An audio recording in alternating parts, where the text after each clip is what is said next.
I will call a May 20th Conservation Commission meeting to order. In accordance with the open meeting law, please be advised that this, oh, hold on. All right, there we go. Does she see it now, Jack? Let me go holler. All right. In accordance with the requirements of the open meeting law, please be advised that this meeting is being recorded and broadcast over the Lunenburg Public Access Channel.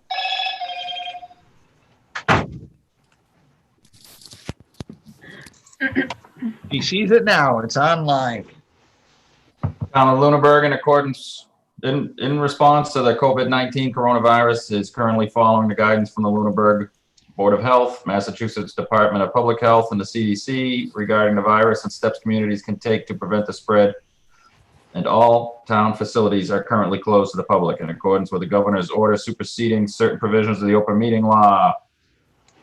Chapter 30A, Section 20, all public meetings are being conducted remotely. This meeting will be broadcast live through local access cable on Facebook Live on the public access Facebook page, and will be able to be found on the Lunenburg Access YouTube channel within 24 hours after the meeting. The following information is also provided for members of the public that would like to participate in the meeting remotely. To participate remotely, participants may use cell phones, tablets, and computers with audio and video capabilities as they have been tested. If you have trouble accessing or general questions, you can email during the meeting to lcc@lunenburgonline.com. Emails containing questions or comments that are to be read aloud at the meeting must contain a full name and address of the sender. Note, no participant ID is needed. Just press pound when asked. Telephone users may dial *9 to request to speak after joining the meeting.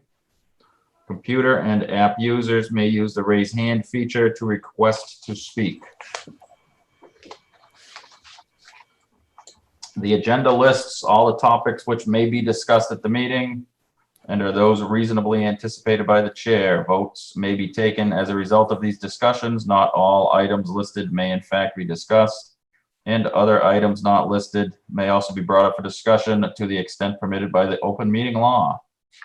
We will start with a roll call. Richard Bursch, present. Todd Dwyer.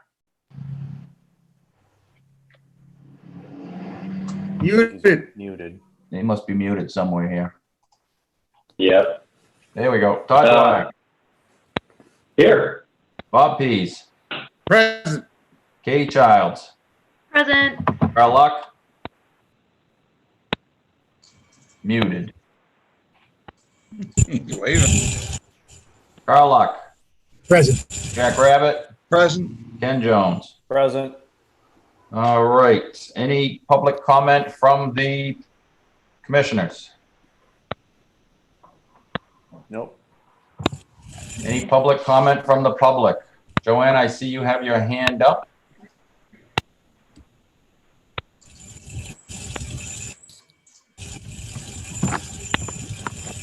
I am trying to unmute you.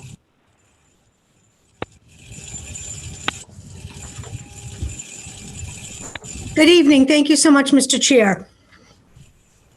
Yes, hello, Joanna. I wanted to, when I tried to call in on the conservation page website, it puts me on the school committee Zoom conference meeting. So the link on the conservation page website is hooked up to the school committee. Okay, I'll have to have Matt update that. Okay, but that wasn't my public comment. I do have public comment, Mr. Chair, if I could so. Certainly can.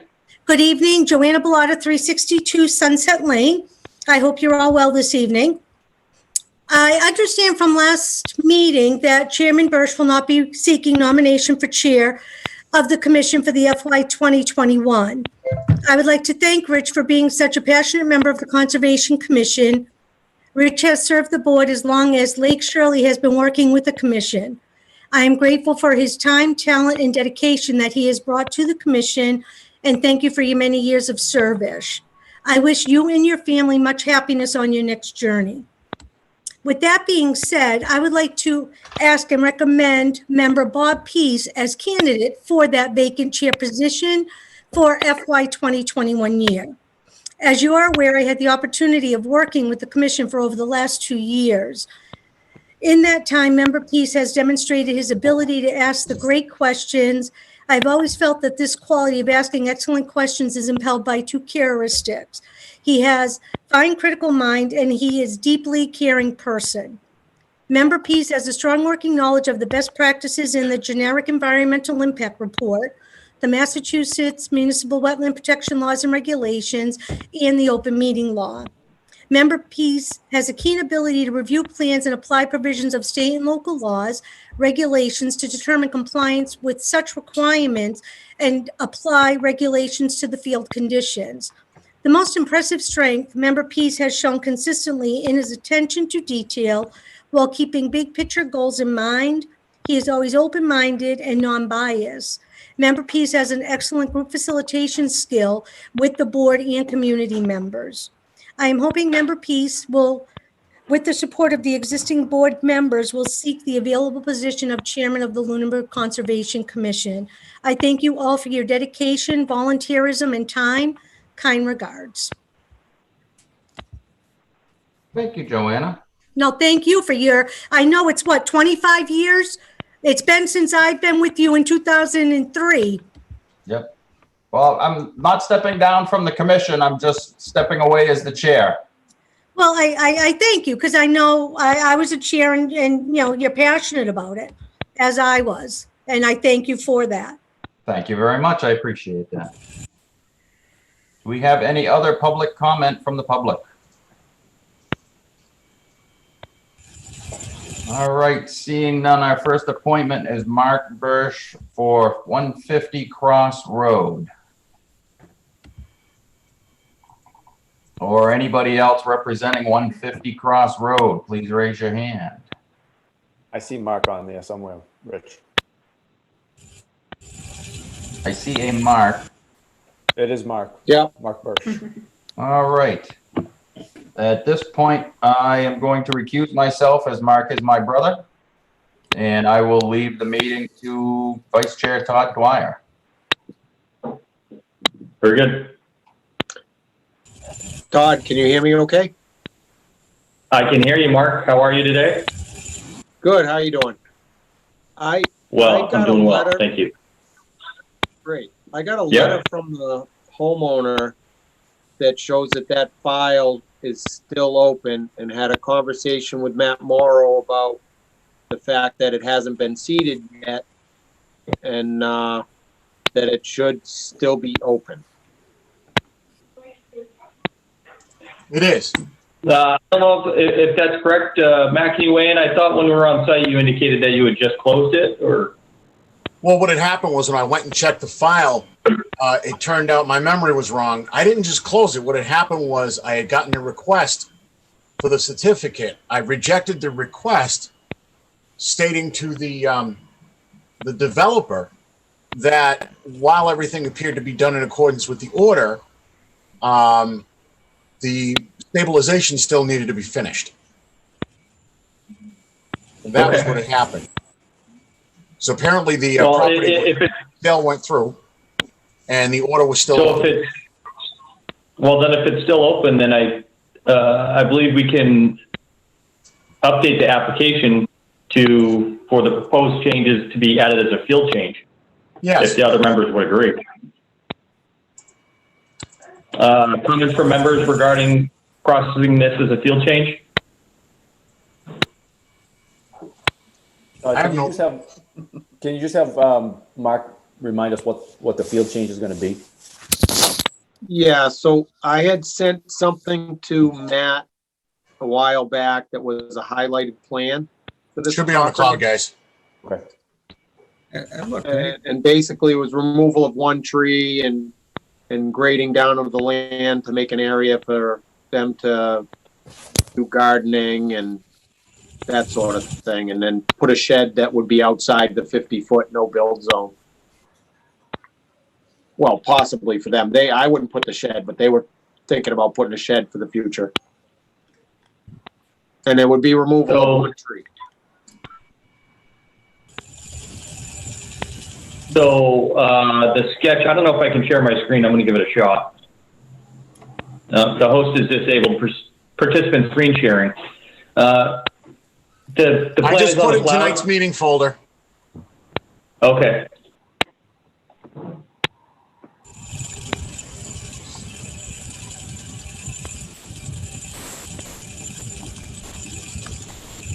Well, I don't think we're able to pull that up because Rich had to recuse. So Looking, what are we looking for, Todd? If you go to the May the 20th sketch for the folder, Crossroad appointment file is in tonight's meeting folder. If you could put that up on the screen so everyone can take a look. 150 cross, right?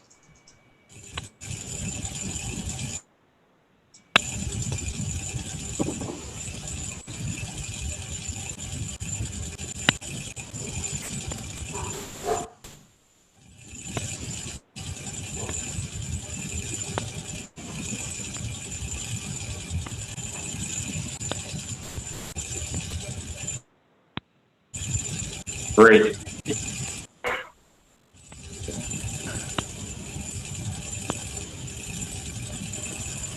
So I don't know if the members can see. Yep, that's good, Rich. If members can see, it looks like the proposed leveling in the backyard, which will require tree removal, kind of all that grading appears for the most part, except the small section on the south, to be outside the 50-foot, except for just the small section at the south there.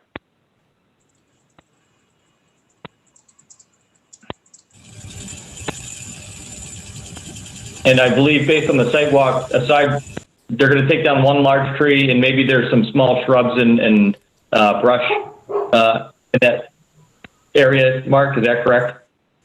Yeah, that's correct. 50 foot. Or all bur-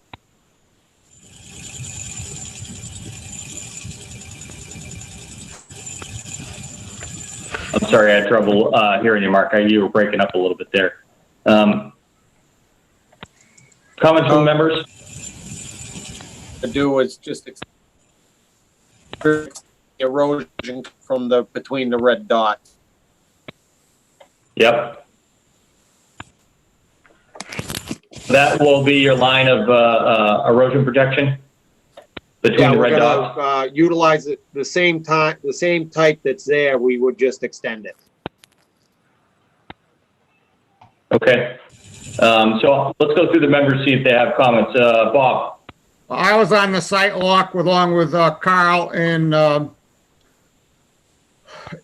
acting and the vice chair, and I have no trouble processing this as an amendment to the existing application. It's outside it's clearly outside the 30. Most of it's outside the 50, except for this one little spot. And I thought that I remember saying that they could let go of that if they had to. I have no trouble with it. Okay. Carl? Thank you, Bob. Yes, Mr. Chairman. Yeah, that's the same theme before, and my recollection of the discussion was that, again, I have no problem with the field change now that we know we can do that. But there was a request to make clear on the drawing where the tree was that was being taken down, and there's only like 3 significant trees in that area. To show where the trees are, or 1 or 2 or whatever there are, that are still going to be remain, so we know what's going to happen, what's not going to happen. And also there's clearly going to be some leveling, some grading that be indicated also. So this looks like the same drawing that doesn't have any of those inputs on it. Yeah, it is. It's the same drawing that we looked at last week. I agree. Yeah. So provided that the grade change and the elevation of the flat area is noted on the plan, would you object to if and which tree is going to be removed and where it's located? You wouldn't object to this as a field change once the file is updated properly. Yeah, yes, exactly. With the grade, so we see the cut grade or where it's grade or filled, the tree that's coming down. But I'd also like to see the one or two different trees that are in that general area shown, just to document that those trees are there and they will remain. So the large trees that will remain versus the one that they propose to take out, you want to document their location as well? Yes, please. Okay. Jack, do you have a comment? Thank you, Carl. With regard to field change, I'm not too worried about it sitting well outside the 30 feet. The only thing I'm questioning is all of that going to be impermeable or permeable? That whole driveway, that whole. I believe it's going to be grass. Is that correct, Mark? Yeah, grass and garden, all permeable. Okay, no problem. Okay. Thank you, Jack. Ken? I don't have any comment. I think that's completely appropriate. Okay. Thanks, Ken. Katie, do you have any comment? She's muted. Sorry, Katie. No, that's okay. My dogs are barking. I agree with Carl, but besides his comments, I'm cool with the field change. Okay. Do you have one member of the public looking to speak? I will unmute Perry at this time. Actually, Rich, it's Sue Jewell. Okay. Okay, I'm sorry. I tried to get in before, but I have never done this. So I apologize, okay? That's fine, Sue. I just got a little something I wrote up. I don't know if you've all received it prior to this. It's on the cloud, guys. So, Sue, is this in regard to the current hearing we're on? I just unmuted her quick thought, just so I could just explain that we are in the middle of a hearing. Sue, if we can wait till Okay, after. that's fine. Not a problem. I'll Okay. be here. Very good. Guys, just so you know, the letter she's referring to is on the cloud. Okay. Okay. All right. So we have members' comments. Any other comments from the public?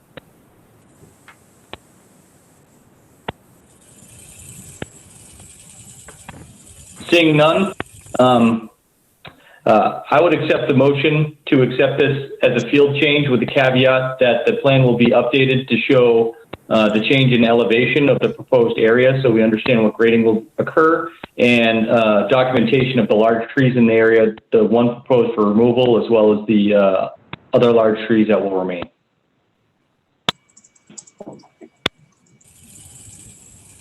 I'll make that a motion. Ken Jones.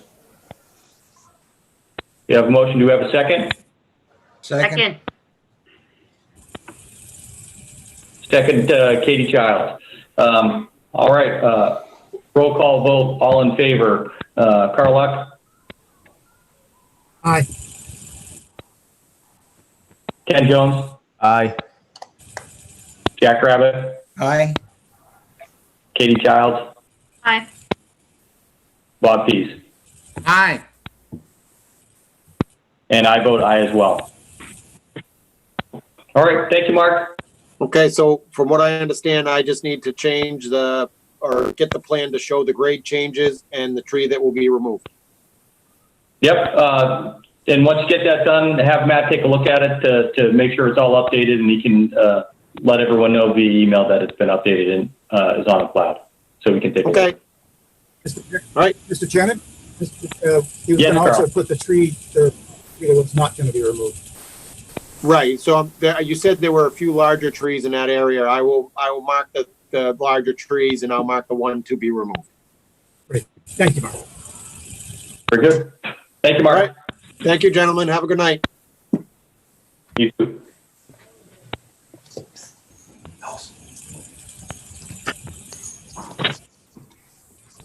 All right, moving forward.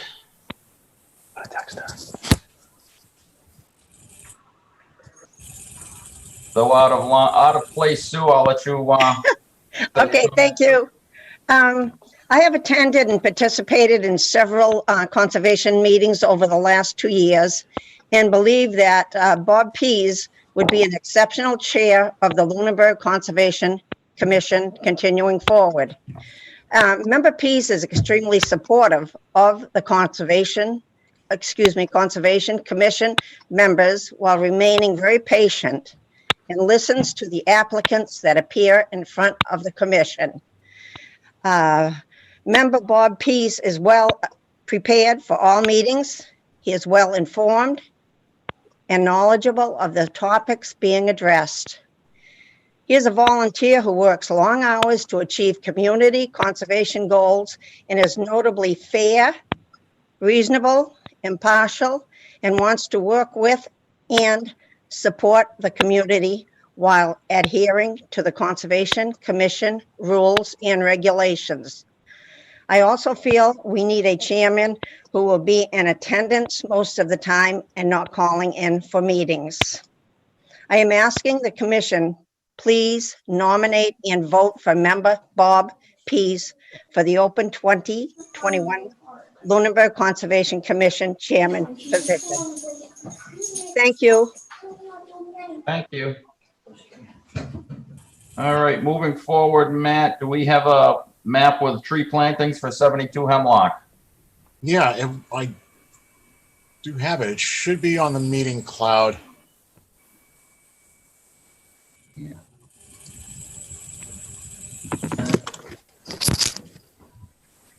If you look below the letter that's entitled Bob Pease that was added to the cloud, you should see his plan that says plan for trees replacement. Sketch for Crossroad? Okay. No. No, it says plan for trees replacement. Or trees Oh, placement. above it. Okay. Above it, right. That was what I received from the applicant. Okay. That looks like the same thing we've looked Yep, it was the same thing. at. And the last time we received this, you said it needed to be signed and dated. And it needed to identify what the trees were and their size. Right. Well, I got no sign and date. So apparently this is not gonna cut the mustard. So we need a signature and a date, and we need the size and type of trees to be planted. Is that correct? That's my vote. Okay. All right, Matt, can we try to get that for the next meeting? Yeah. Okay. Moving forward. Did I stop sharing? Yep. We have a continued hearing, continued from previous meeting pursuant to Mass General Law, Chapter 131, Section 40, and Section 239 of Lunenburg General Bylaw. DPW has filed a notice of intent for the replacement of culverts at Sunset Lane and Northfield Road. We were looking for some calculations. I don't know if everybody got a chance to see it.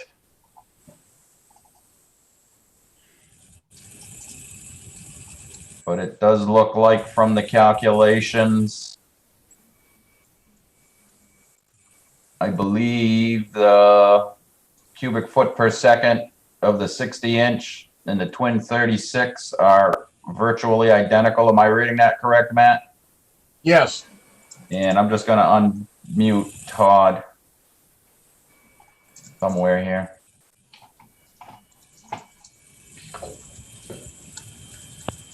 Sorry about that, Todd.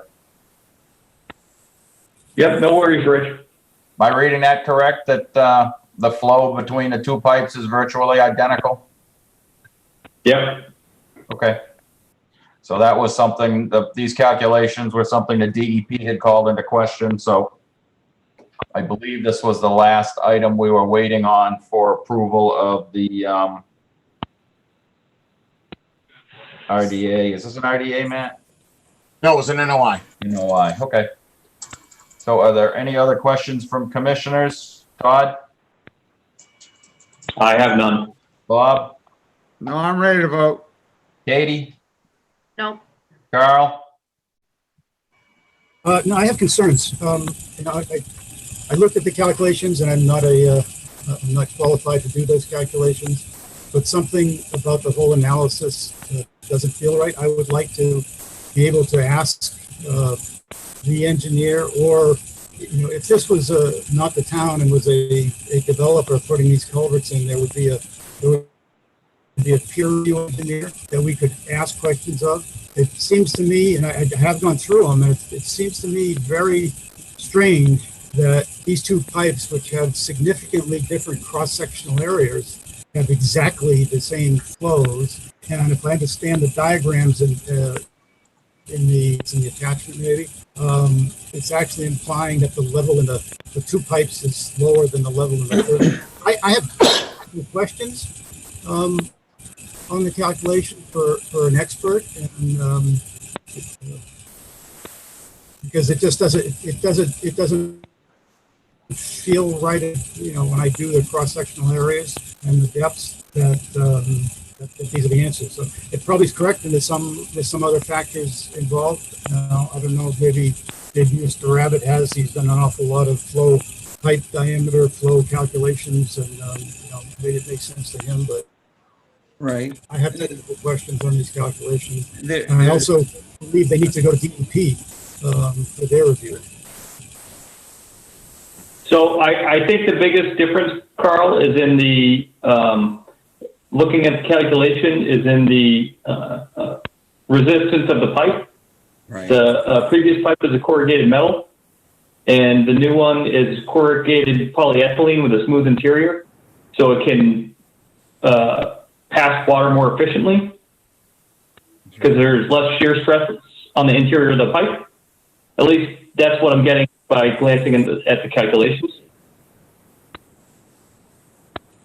Yeah, that's great, because the resistance, exactly the areas that I want to question is why there's something missing in the picture here. It can't be just the diameter is the same length. It's got to be something to do with the. I suspect it's because it's a different material pipe. They don't necessarily say it directly in the letter, but I'm sure we could reach out to the PE who performed the calculation to verify. But again, I mean, to me, if a PE is going to put their name on it and say this is what it is, they're not going to put something that's, false. I certainly wouldn't put something that's false, but people do make mistakes. Mr. Chairman? It's probably, I'm not saying it's not correct. It just the pipes are so different. They say they're different diameters, are different. It's amazing that it just doesn't seem right that they come out exactly the same. Mr. Rabi had a question? Yeah, Mr. Chairman, is there a final configuration of those pipes stacked on top of each other, or are they side by side? I believe they're side by side. Yeah, I'm just not seeing the whole picture. I don't know what the reservoir would look like in front of the pipes, and whether there's a head pressure. But I guess I'm more bothered by the storm frequency number. But I honestly, I'm just getting to this, so I'm not having an overwhelming problem. I would just like to be able to talk to the engineer on a couple points. And Todd, you're absolutely right. Smooth surface versus a corrugated surface, far less resistance, moves far better. So I would just like to see the overall design with the two pipes. Not a killer, but Yes.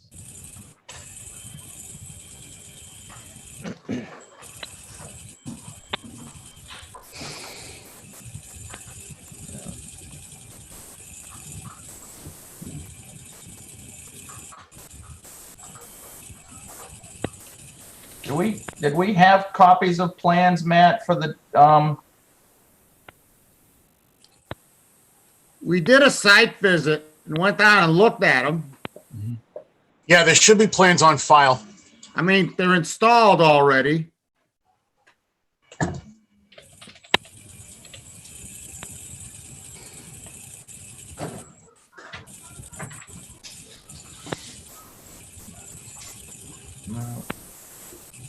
all right, I'll search when we're going. We can bypass this for the time being. If you want, the engineer did list his contact information. If you want to submit your questions to Matt, Matt can contact the engineer or set up a call with whoever wants to. Mr. Chairman, if I may, Yes. just one thing that the members should be aware in the calculation. As you go through the calculation, you'll see a value in there. If you could bring them up, Rich, I can tell you what page. Let's see if I can find it here. Not in the letter, in the actual calculation. Yep. Scroll down, keep going. Keep going.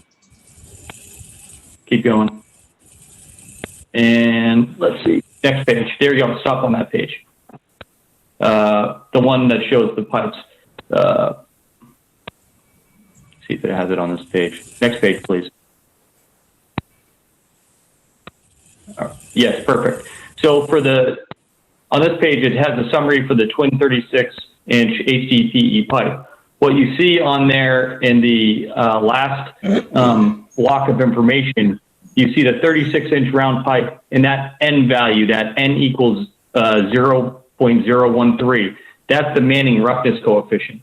Now, if you go up to the 60-inch pipe, the N value is 0.025. I just checked these online for these materials, and they're right in the range that they should be. So one is essentially half as rough as the other. So as I said earlier, that's leading to the its ability to pass more flow. So the results for pipes with different cross-sectional areas to have similar flow, I think it's coincidental, but it's also based on the different roughness of the pipes, as I had mentioned earlier. Okay, yeah, this is all just on the 36-inch. There's another value in there that shows you for the 60-inch pipe what the N value is. Might be down a little bit further. I'll see if it can pull it up in the file. Oh, is this it here? N 25? Yeah, so your N value is 0.0025. You can see them. So Carl's absolutely right. The cross-sectional areas are different, but the roughness of the 36-inch pipe is roughly half of the roughness of the 60-inch pipe. So that has a tremendous effect on its ability to flow water efficiently. Okay. And Bob, And you can check those values. You just one more moment, Rich. If you want to go on Google and type in Manning's N coefficient, you can pull up all different materials for it in 2 seconds online. Okay. Thank you, So Todd. that's proportional to a resistance, Todd? Resistance factor. Yes, that's essentially giving you a value. So when they calculate it, it's the value that will create shear resistance on the side and slow down that water flow. The rougher it is, the higher that N value is, the less flow that will pass. Right. Because actually, if you look here, the water passes through the pipe much faster. So that is some of the reason you're getting more water through the 236 than you would think. See the velocity, Carl? Yeah. Feet per second. You're at 13 feet per second. Here you're at 19 feet per second. So that's going to make up quite a bit of difference in volume also. Right. So at this point, Bob? Doesn't like negligible. Mr. Chairman, the last thing we were looking for in this application was something from an engineer to see, was the pipe sized correctly, for the flow. We have that from a licensed engineer, who puts his reputation on the line. And, I don't even pretend to understand the calculations, but in my mind, I don't have to understand the calculations. We have a licensed professional engineer, who wrote us a letter, said they're the same, and I'm still ready to vote. Thank you, Bob. And I would agree, given Todd's explanation as an engineer also, I don't need to see any more of this.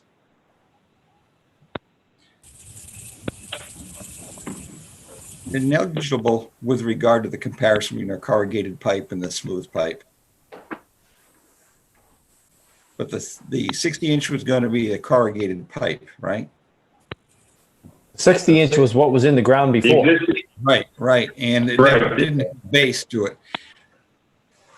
All right, at this point, I would accept a motion to approve the notice of intent now that we have the final piece of information. I Mr. I would myself make that a motion, feel that Ken there's Jones. enough information in there to show that the flow is equal. I'll We have a second motion? that, Todd Dwyer. Okay, Mr. Ken Chairman, Jones, motion. okay, yes, Mr. Luck. yeah, I missed the discussion part. There's just one other open item there. I'd just like to make sure we've closed. In the DEP write-up, they made a statement that the proposed replacement of the existing 5-foot diameter culvert with 2 smaller culverts does not meet the Massachusetts stream crossing standards. Have we addressed that? Is that checked off?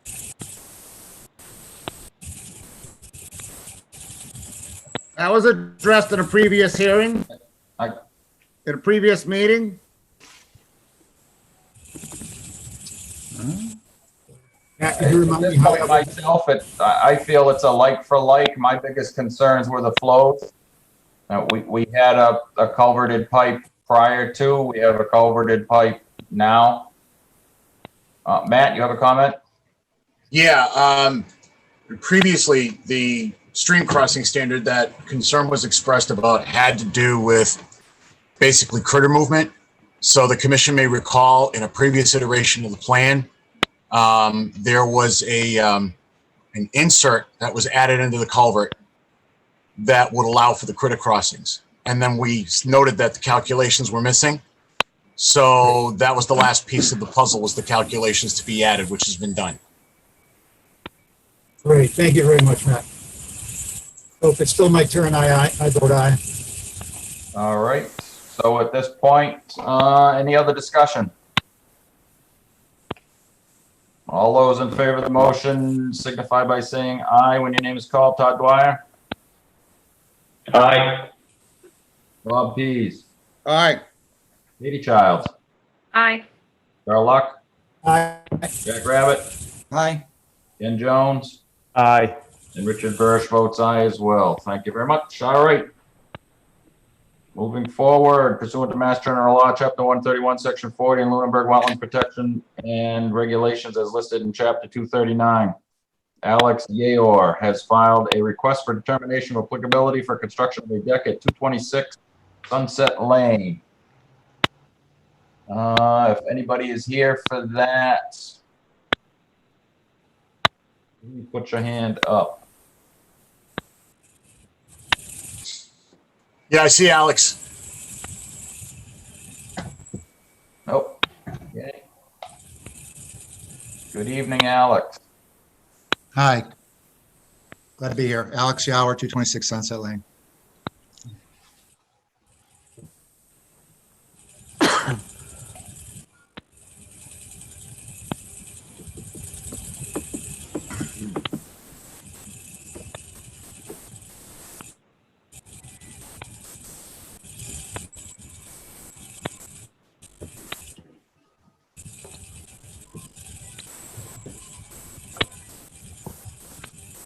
All right, Alex, if you want to explain what you're doing.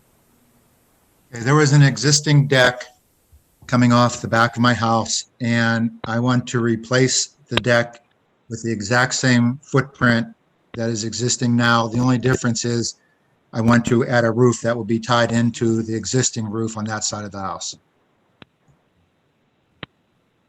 That's basically it.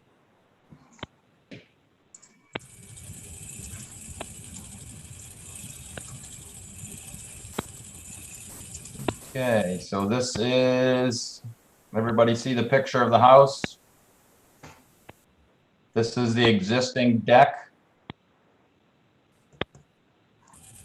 And you're looking to put a roof over replace the deck? Yeah, I'll have to take down the existing deck because it's going to need more support to carry the weight of the roof than there is present.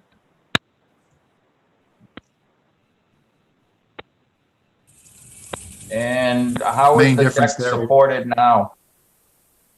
It's supported by 4x4 posts, which will be replaced by more 6x6 posts.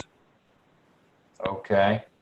So how many how many do you have now, and how many new ones are you going to need to put into the ground? I believe there's 4 and it will be replaced by 6. There's a concrete patio underneath. The contractor provided a drawing that I uploaded that has the layout.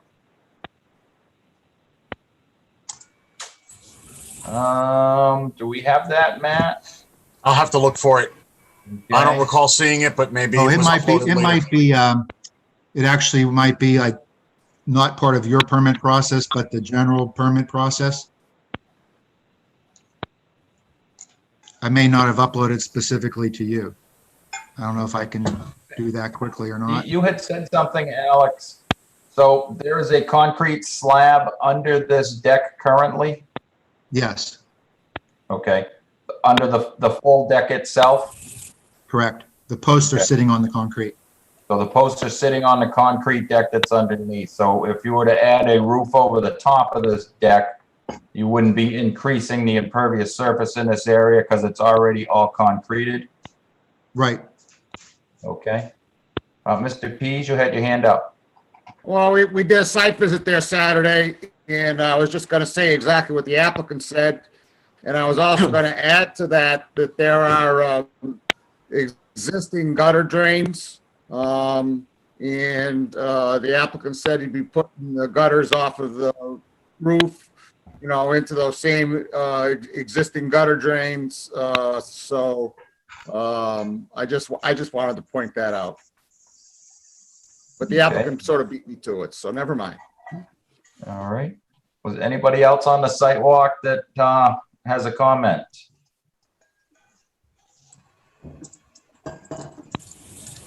Yes, Mr. Chairman, I was on the sidewalk, and I think the new deck is reasonable. Essentially, he won't be increasing the permeable area because he's staying within the footprint.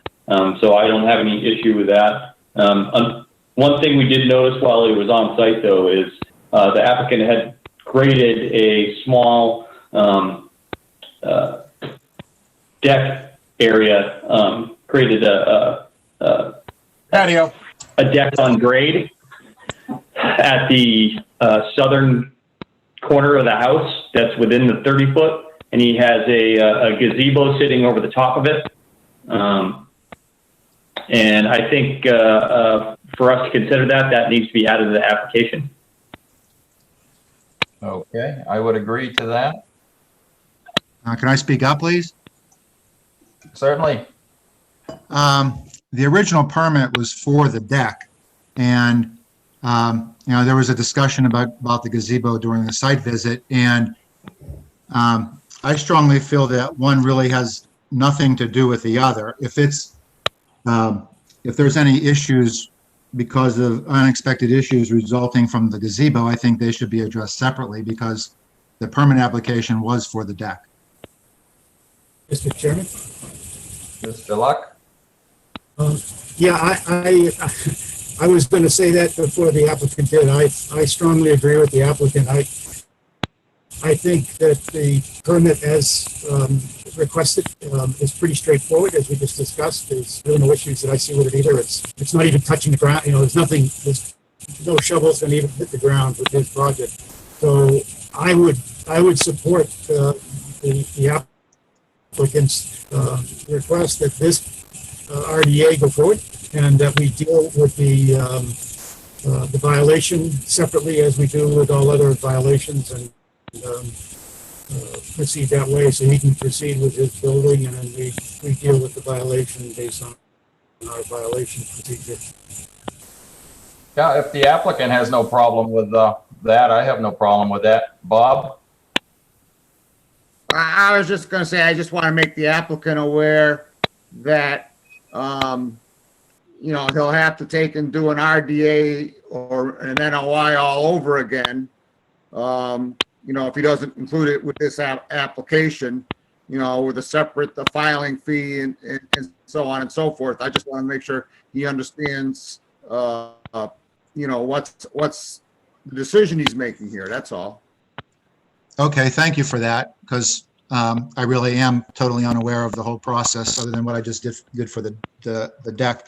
My concern was, you're using the term violation, so that worries me somewhat. Like I explained when you guys came to the site visit, the way I constructed that, I did so in good faith with my understanding that I was not violating anything based on the research I did before I started. And I had no reason to think that the answers that I received were false. So, I built that in my impression that I was abiding by all the rules that I needed to abide by. And I just don't want that to have any impact on the construction of the deck. That was the main reason I even suggested doing them separately. Was there a timing issue with the deck? Yes, the contractor's been, asking me when he can start, scheduling and ordering materials. And of course, I'd like to get it done as soon as possible. Okay. Todd? While I understand the applicant wants to get the work done, and I sympathize with that, I think we set a bad precedent if we allow an applicant with a clear violation on their property to move forward without addressing the violation. So what's involved with that? So in the Wetland Protection Act and in the Lunenburg bylaws, or the Lunenburg bylaws, note that we have a no disturbance zone within 30 feet of the wetland. Your entire structure, while it may be permeable and we might grant it a variance, all that work is in the no touch zone. All the grading and everything is in the no touch zone. So I just have a hard time approving that application when there's a clear violation on a site without at least addressing the violation and while we have the applicant online. Otherwise, it's going to, get kicked down the road, and I just don't want to see that happen. I'd rather just address it up front in an efficient manner, and rather than bring it up through an administrative hearing and enforcement and then having them file. I don't understand why we just don't amend the file. So what does that mean for me? And I just really don't understand the process. So I'm looking for some, All right, whatever's I the think what easiest and the quickest, I'm willing to do that. Okay, so what they found, Alec, is when they came on site that you had a violation of the Lunenburg bylaw and the Wetlands Protection Act with the gazebo and the constructions you put on there without a permit. Okay. So we have two courses of action. Course one is for you to add the violation to this filing, and then we can take it up at our next meeting and decide whether the violation is something that can be permitted or needs to be removed, which will extend the application that you have, and you won't be able to move forward with your construction of your deck until such time as that's been dealt with in this filing. The second course of action is we can move forward tonight with the application that you have and issue an enforcement order for you to come back with the filing for the violation that you have there and how you're going to remediate it and how we're going to proceed with permitting it. So those are the two courses, I believe, that are before you tonight. It seems the former seems the more reasonable, if I'm hearing correctly. Well, it depends on your timeline. Unfortunately, if you want to get moving with your deck now, you would be moving forward with this filing, and we would just move forward with the violation as we would any violation. Or you'd have to amend your application to include the construction of the work that they found on site that was in violation. And then we can take that up at a future meeting.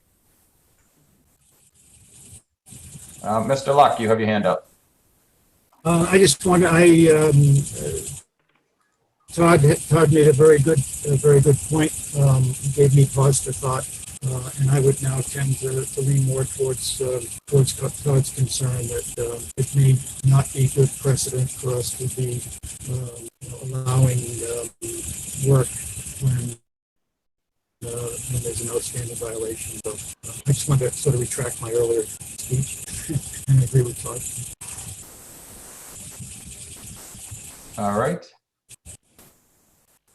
Do we have comments from anybody else? Bob, I believe you already commented. Did you have anything to add? Nope. Katie? Honestly, on this, I can see both points of view, and I'm okay with going whichever way the commission wants to go, to be honest. Okay. Not very helpful. Jack? Mr. Chairman, if I might ask a question, how movable is that pergola or whatever the small screen house or whatever it is? Is it movable? Can you pick it up and move it pretty easily? Or is It's it anchored completely down? movable. It's completely movable. But we have, I chose that spot because I basically live on a postage stamp. The property originally had a small cottage on it, and I really have nowhere else to put it unless I stuck it in my driveway. And what's the point of that? And I'm not being smart. I'm saying that's the only piece of land that I have that's big enough to, other than where it is, to place it. And I made it, like I said, I had asked around, and, I was told, and I had no reason to think any of this was false because I asked several long-time residents of the lake that if it was a non-permanent structure on grass, that it wasn't an issue. So I made sure it was a non-permanent structure on grass. I provided, proper drainage, in my opinion. I tried to do everything right when I built it, that I thought was right. I guess this is a rock on a hard spot. Unfortunately, whatever. I believe that I'm going to have to stay with Todd's thoughts in that we can't allow something to move ahead that's clearly where the violation has been identified. I was hoping we could pack it up real quickly and drag it 15 feet and based on a promise by yourself to find a new home outside of the 30 foot. I would certainly would have supported something like that, but unfortunately, we're back to ground zero. And Mr. Chairman, I would support that whenever we've observed a violation, that everything else stops until that violation has been addressed formally. And when we'll send them a notice and this is going to be a hard one. And Ken? I guess I hear what everybody is saying. I think that we should, personally, I think that we should take a vote tonight on the application as proposed, and then take the other issue up as a administrative hearing or a violation. Okay. Todd? Yeah, the only thing I wanted to add is the applicant, the way he characterized it is, in my opinion, he characterized it exactly right. He had to grade into the bank about 2 feet. So because of the elevation change from one side of the structure to the other, it's about a 16, or maybe not quite that big, maybe a 14 by 14 graded gravel pad that he has placed wooden decking on and the gazebo over it. Everything is very removable. The only thing he did is at the grade change at one end where he cut into the bank, he put some 4x4s stacked in kind of a low retaining wall about 2 feet tall, maybe 18 inches, not very large at all. I think we remarked when we were out there that it was such a good example of a way to construct a deck and permeable that we were very impressed by it. However, I mean, it is in the 30-foot no touch. So I think if it was a candidate for a variance, this may be it. The drip edge of the gazebo is within the gravel pad. So I think it could be granted a variance, but I think all the members need to consider it. That's all. All right. Thank you, Todd. So at this point, Alex, are you looking to just amend your application and come back on, I think it's June 6th? So just so I fully understand, if I say amend the application, I already submitted an updated drawing with that on it per Matt's request, and that, you guys have that somewhere. And so that would include, like, the new application would include the construction of that gazebo along with the deck? Correct, yep. Versus just voting on the deck tonight and then doing an entirely new application for the gazebo? A Correct, whole new filing, a whole new permit cost and all that? correct. So I guess my main question is, if I group it together and I come to the meeting next month, what's going to happen then with the deck, now that it's grouped in with the gazebo? Well, the meeting's actually in 2 weeks, not next month. Oh, okay.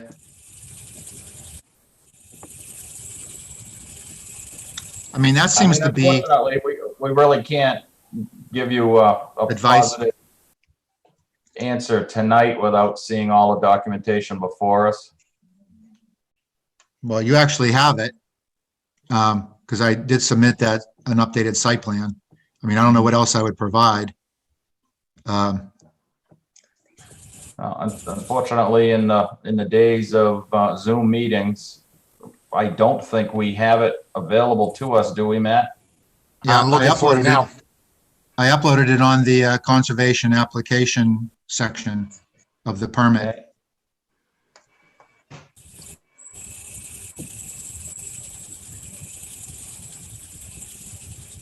All right, well, while that's loading, why don't we suspend this hearing and move forward, and then we can come back to it in the next, while we're waiting for that electronically to upload. So at this point, I'll accept the motion to suspend this RDA and take it back up out of order.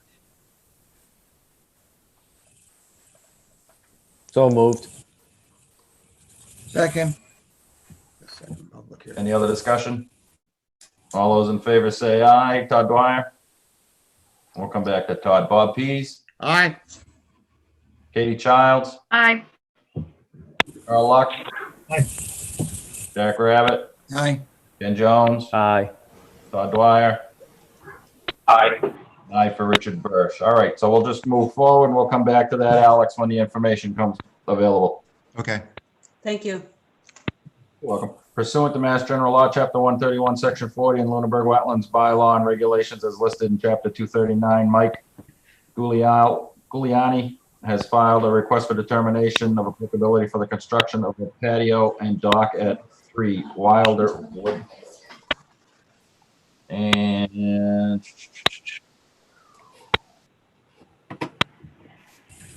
good evening, Mike. You unmute yet? There you are. Yep. Good evening. Yes, we're just looking to put in a small patio, or I don't know, I think it's small, 14 by 18 approximate. It will be 30 feet, more than 30 feet away from the water. That looks like an older one. There's a newer one on there. Yeah, okay. After the visit on Saturday, we decided to move it a little bit further down, more level, towards the end of the house.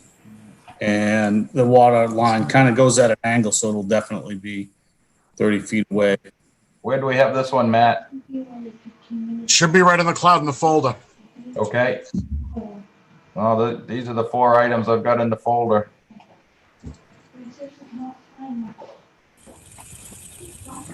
It's actually pretty much the same drawing, just, moved down 6 or 8 feet towards the end of the house. Okay.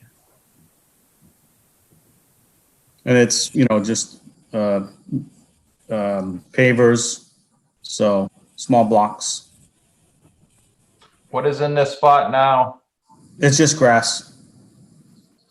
All right, so we're taking out, so it's 30 feet from the water's edge to the deck. Well, to that line. To this line. Yeah, and it was actually really close, and the water the water line goes at an angle. That's why we decided to move it down. Yeah, Rich, that sketch that you have, I'm sorry to interrupt, was the last sketch I was provided with. I sent you another Okay. one yesterday. That's a little bit different than this one, but I'm not sure what that is. Yeah, that was the one I uploaded today. Okay, that's not this one though. Yeah, that doesn't look like the same one. Because we definitely, so it's, I mean, it's pretty much the same size, but just, closer to the end of the house. Away from where the deck is. Yeah, further away from the deck.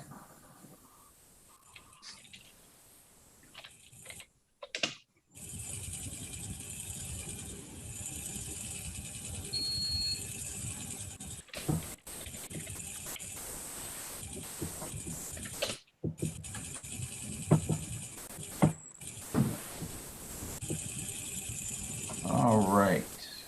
So apparently Google is off a little bit here. Yeah, Yeah, what basement there? It's Yeah, right on the corner of Wilderwood, where Lakeside comes down. Yep, So, that's us right there. Yeah, Yep. Here? The- Yeah, and that's our dock right there that you see in the water. okay. But this So is all. that's an old picture. Okay. Yeah. Yeah, it's all grass. Yep.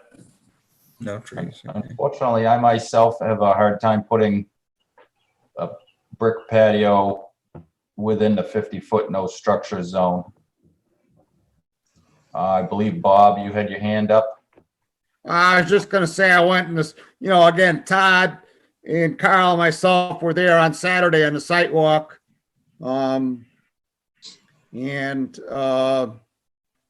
So long as, it's made of permeable pavers, I personally don't have, a problem with it. But I would like to see a diagram that shows, in its in its revised location where it's slid farther down from the house so that it's farther from the water. Thank you, Rich. Thank you, Bob. Carl, you have your hand up? Yes, Bob said we were down there, and it looks like a good place to put a patio. The subject that came up just before we left, though, was it needs to have some grading. The original thought was that there was going to be a wall. I think the owner said that he might do something that would eliminate the need for a wall, maybe a cut. So I think that when we finally do see a print, we need to see what the grade is and how that's going to be accomplished. And just as a detail, maybe it's gone away, but in the NOI, there's a mention of a rolling dock request too.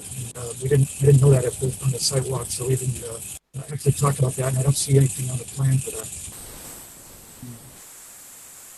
Okay. Well, that was when we put the application in. Matt had mentioned that, and he said that was good for 3 years, and it was really to replace that dock. We just moved here less than a year ago, and that dock came with the house, and it existed. At some point, we will put a new dock in there, but there was one that was there when we moved in. All right. Yeah, I think, And we did. picture, but I don't know why it's on the NOI. It's just confusing to have something on the NOI that's not on the print.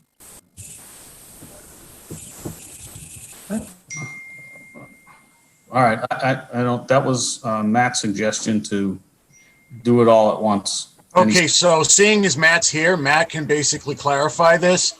I asked the applicant if there was any other work he was going to do in addition to the patio. He said he might like to put a dock up, so I suggested that be added to the form, which is basically where that came from. Now, I'm assuming that he could either modify his drawing to show where the dock would go, or we could just do that on a subsequent application. Either way. is fine with me. Yep, sounds good. Bob, you had your hand up?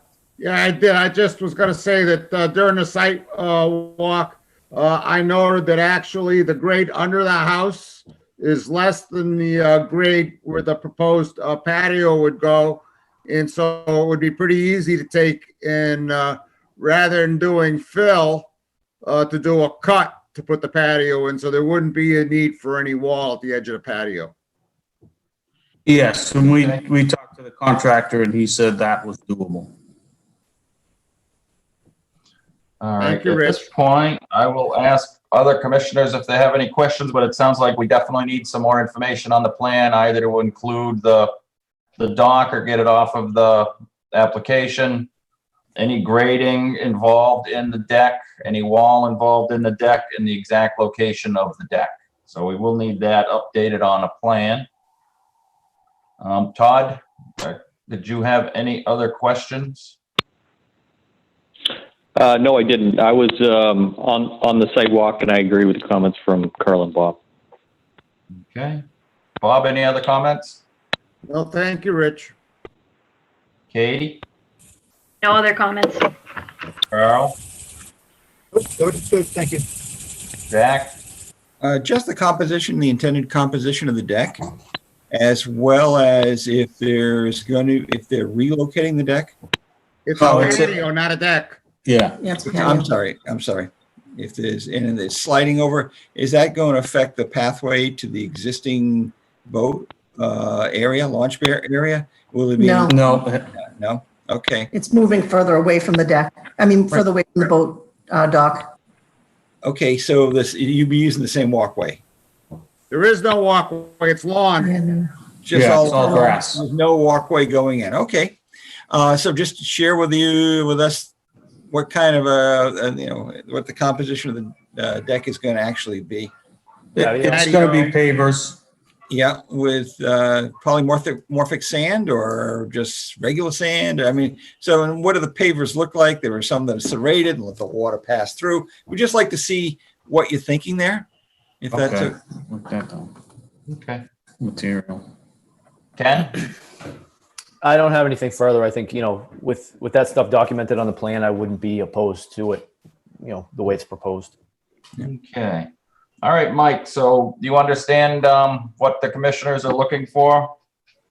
Yes. Okay, so if we can get some specifications on the materials being used to ensure that it's a permeable paver type material.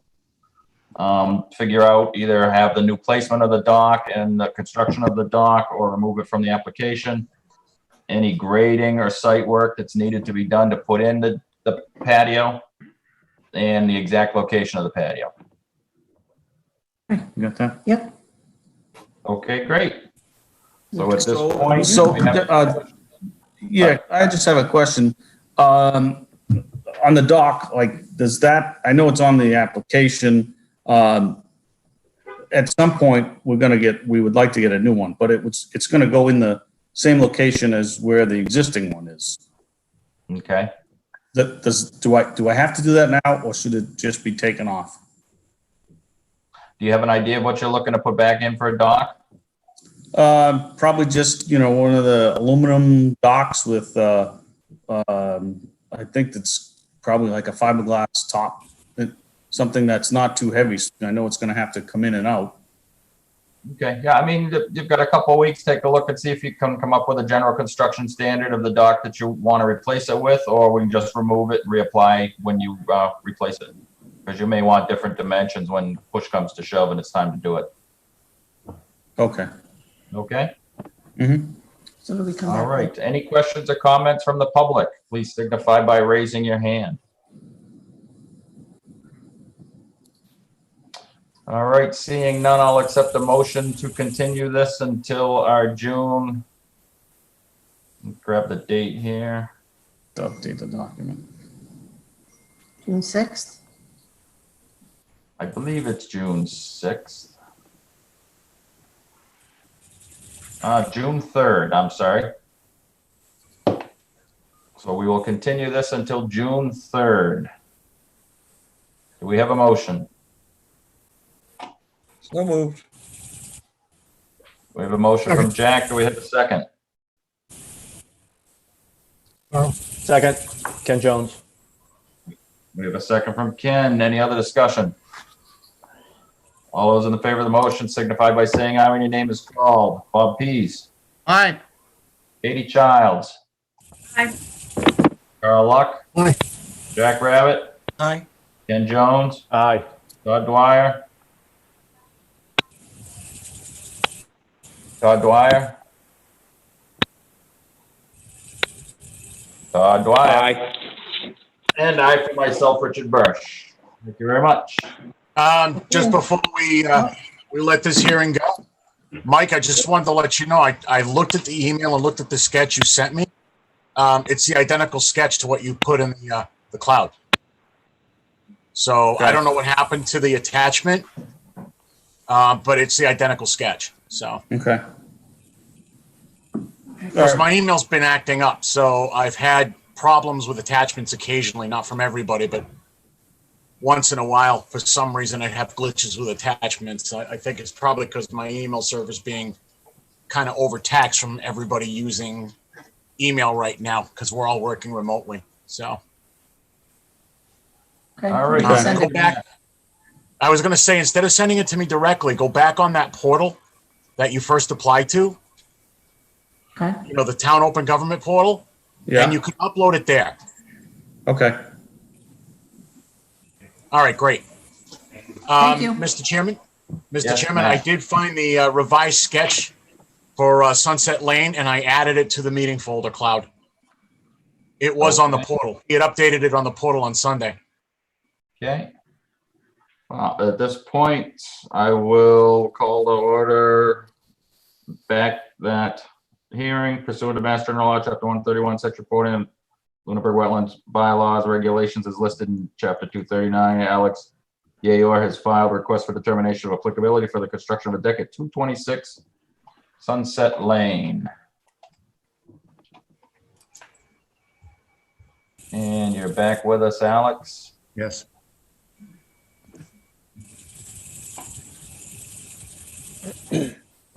All right, where is this the one here, Matt? Where did you put it? I put it in the meeting folder. Okay.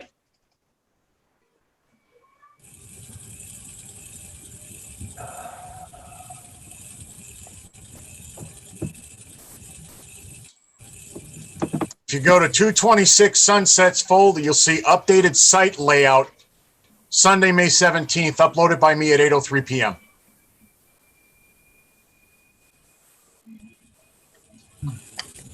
Or not. Or not.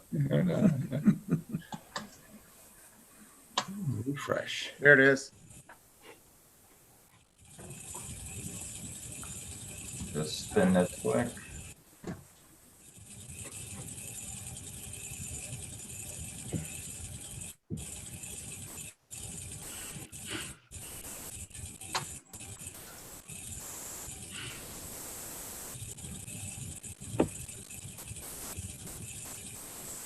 Okay, so this is the gazebo here. Is this the placement as it was, Carl? Or Bob? Yep. Yeah, that's it. Okay.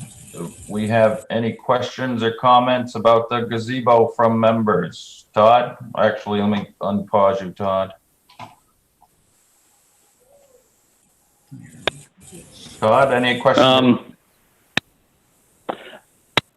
The only comment I want to bring up for the members who didn't have a chance to visit the site, the gazebo has a solid roof over it, so it is impermeable. But as I mentioned earlier, the roof line completely falls within the gravel pad, and the supports for the gazebo are sitting on the removable decking.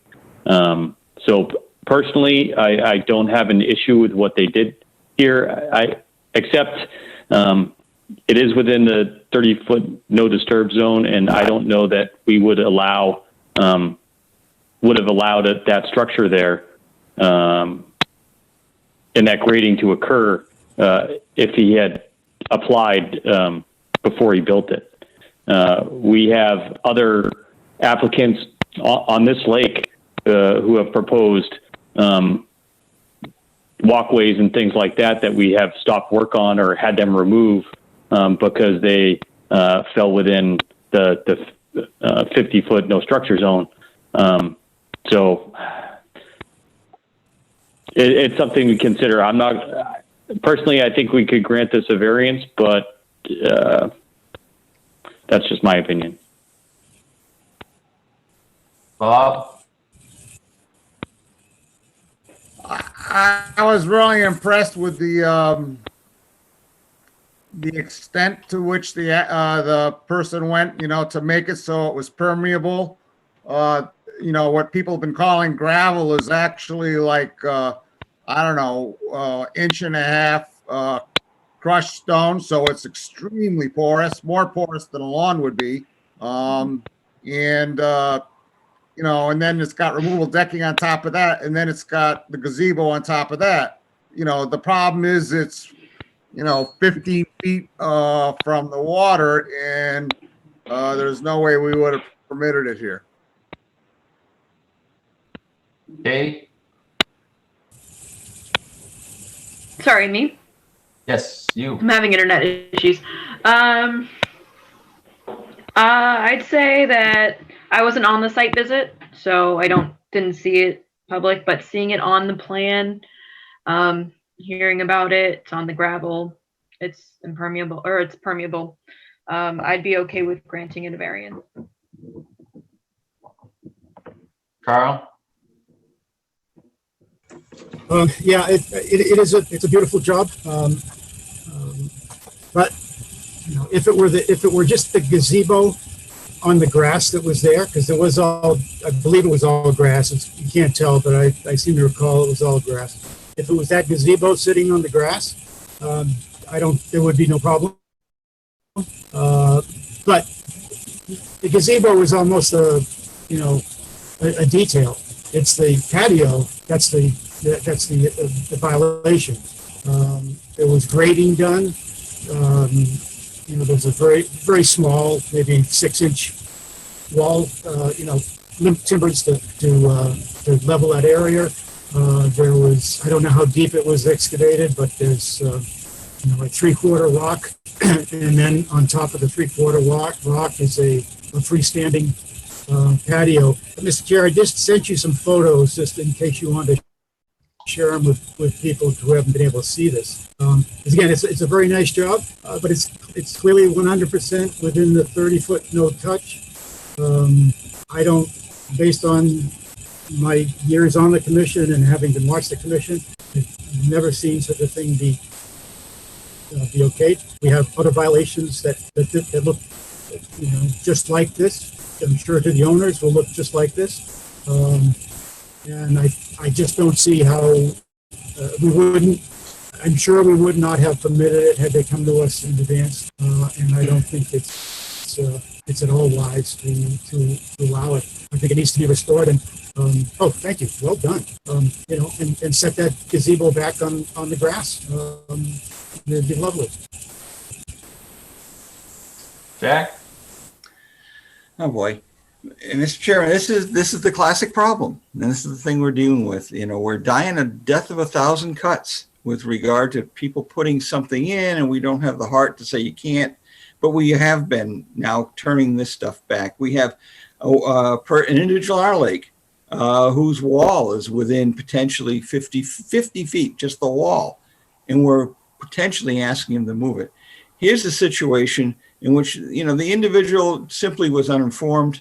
I'm sure there was no ill intent, but unfortunately it is within our 30 feet, and so that's 30 feet of habitat.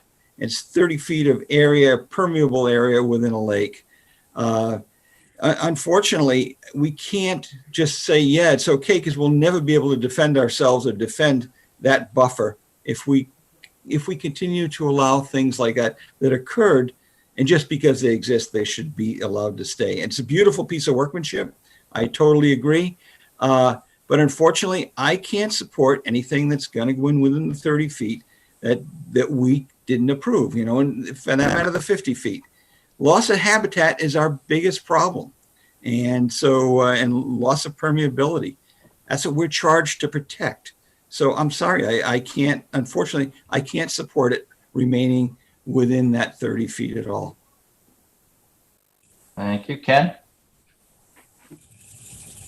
I guess I feel this kind of the same way. I feel like, had this come before us prior to construction, we probably would have had some spirited debate about it. But I don't think in the end, we probably would have approved it. So I guess I'm sort of right there with everybody else. All right. And unfortunately, I do agree with Ken and Carl and Jack. It may be a well-built patio and gazebo, but unfortunately it is within the 30-foot no-touch zone. And just to be consistent, this is an area that we do not allow permanent decks and things like that to be constructed in there. That's And not permanent. we would not have myself voted to approve it had it come before us. So, Can I ask a question then? certainly can. One is not permanent, like I said, but, I feel like I did my due diligence as I knew my due diligence was, and I had no reason to think that the people who responded to my questions were giving me false information or lying to me. So I had no reason to go any further than I did. It's not like I just said, I'm just going to go stick it up. I asked around and, I followed the rules as I thought they were.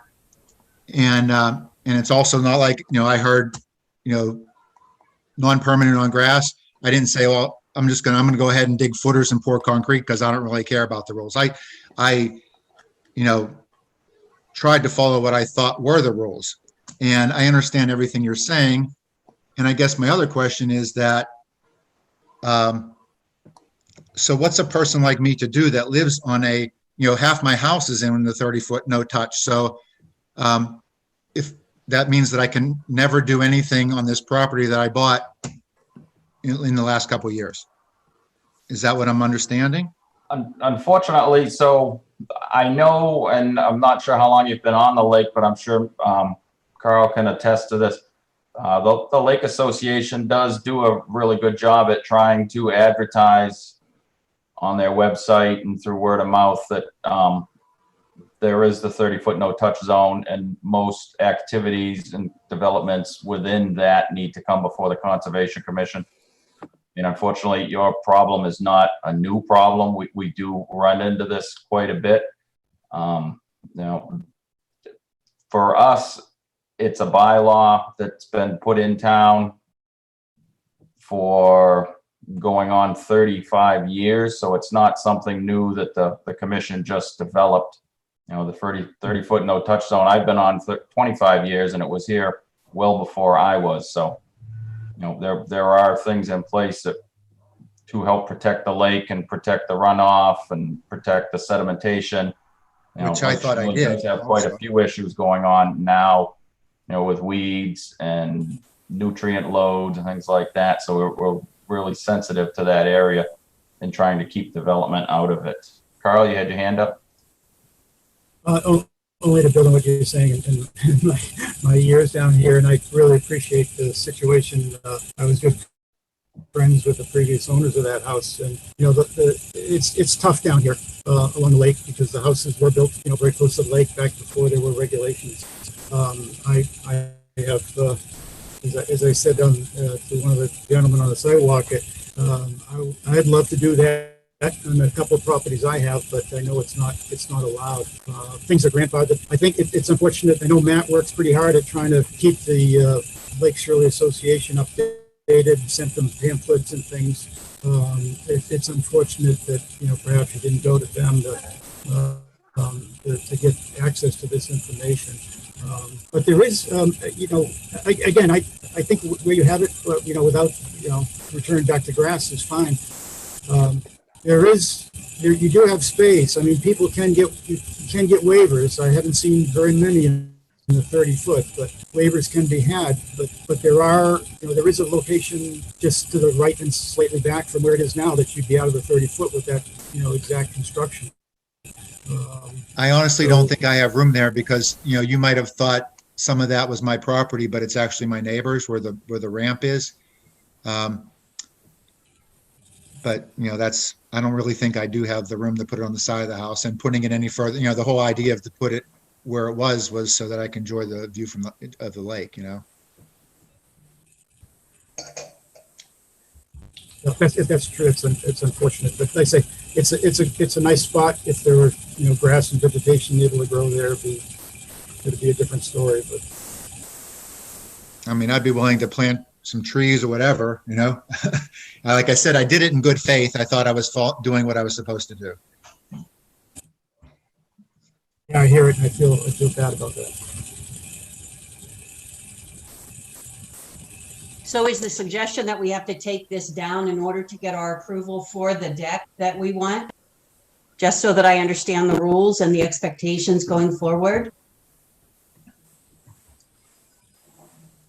Well, at this point, you still have the opportunity, assuming that commissioners will approve your original application without the gazebo, and then we can just handle the gazebo as a violation. But it sounds like, yes, the gazebo will probably have to come out, at least the patio underneath the gazebo. But there is the opportunity to at least move forward with the deck, and then we can handle the gazebo as a violation. I don't know what that means. So I would do nothing other than to see what your determination is as far as the gazebo. You would just wait for us to send you a violation notice for it, certainly. Which you're already telling us is coming, is that right? Yes. Mr. Yes. Chair?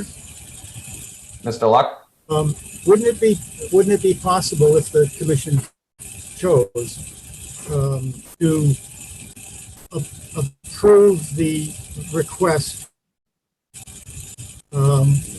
with the condition that the gazebo is removed and returned to its previous conditions, so that it still could be done in one step without a violation separately, and so they could get approval tonight and put the whole thing to bed tonight? That's certainly an yes. Well, I mean, we can do it that way as well, or we can just send them the violation notice that the deck has to be removed. So, I mean, in either case, I believe the decks, from what I've heard, that the majority of members are looking to have it removed. Correct. Mr. Rabbit? Mr. Chairman, earlier I believe there was a consensus, and perhaps I was wrong, that essentially if we observed a violation, that we would not proceed with the package. If we moved that violation into the package, then the debate would occur with regard to whether or not the gazebo could stay. So I believe we really can't move away unless we get an agreement right now that would be removed. Is that essentially the thought logic there? We can't move ahead unless we have that agreement to remove it right away. Yeah. Okay. Do we have any other comments from commissioners? Todd? You've been unmuted. Thanks, Rich. I'd actually like to make that a motion that we approve the proposed new deck as shown on the plan, on the condition that the area that has been graded in the gazebo, the grade is restored, the 4x4 timbers that create the low retaining wall are removed, as well as the gravel, and it's restored with loam and seeded. Okay, we have a motion before us. Do we have a second? Second. We have a second from Mr. Luck. We can move forward with discussion. Any discussion from the public while we're at this stage? Please raise your hand. This is Deborah Yower, 226 Sunset Lane, owner of the gazebo. Thank you for your consideration, and unfortunately, I'm not happy, of course, with this because I loved my gazebo. But what I would like to say is just a little feedback that when we purchased this house 2 years ago, we had no idea of all these rules and regulations, et cetera, et cetera. We came in it very naively. We tried very hard to be a good neighbor, to be a good environmentalist. And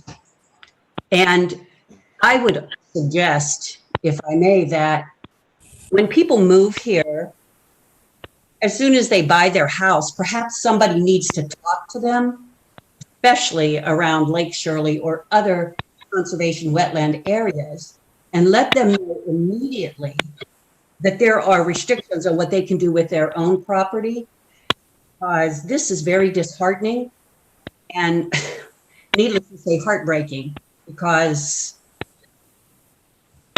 as you can imagine, we love it here. This is our retirement home, and we are now having to dismantle something that we thought was really beautiful and within the rules.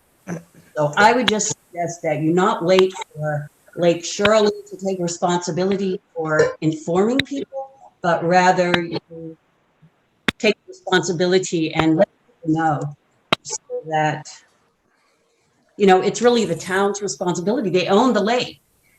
And so I just wish that I would have known early on, you know, and thank you. I appreciate that you accept the feedback. Thank you. Yep, thank you. Any other discussion from members? All right, seeing none. Oh, Carl? I just want to respond. I appreciate the comments from the homeowner, and we're sure you take that seriously. We take it so seriously. We're implementing a process that Matt's working on to do exactly as you're saying and send out notifications to new homeowners.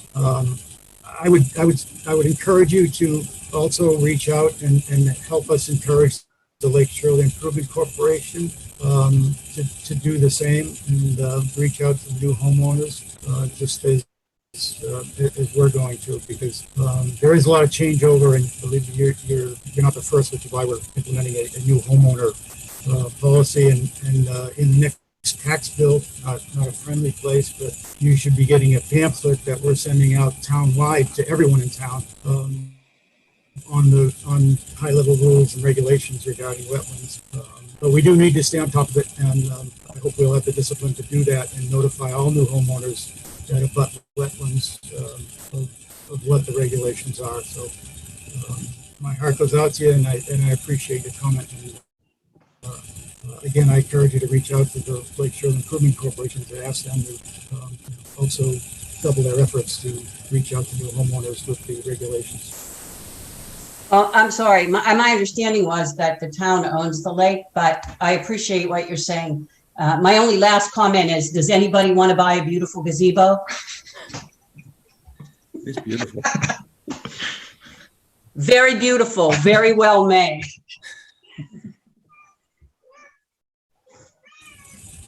Thank you. Thank you. Or not, depending on how you feel about things. Any other questions or comments from commissioners or the public? All right, seeing none, please signify aye to the motion or nay to the motion when your name is called. Bob Pease, Aye. Katie Childs, Aye. Carl Luck, Aye. Jack Rabbit, Aye. Ken Jones, Aye. Todd Dwyer, Aye. and aye for Richard Bursch. So at this point, you can move forward with the removal and replacement of the deck and the overhead roofing. But unfortunately, the patio under the gazebo has to come out.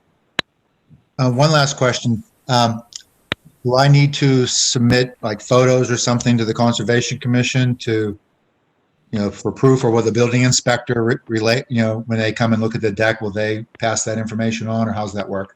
I believe we see the reports on the town portal. Is that correct, Matt?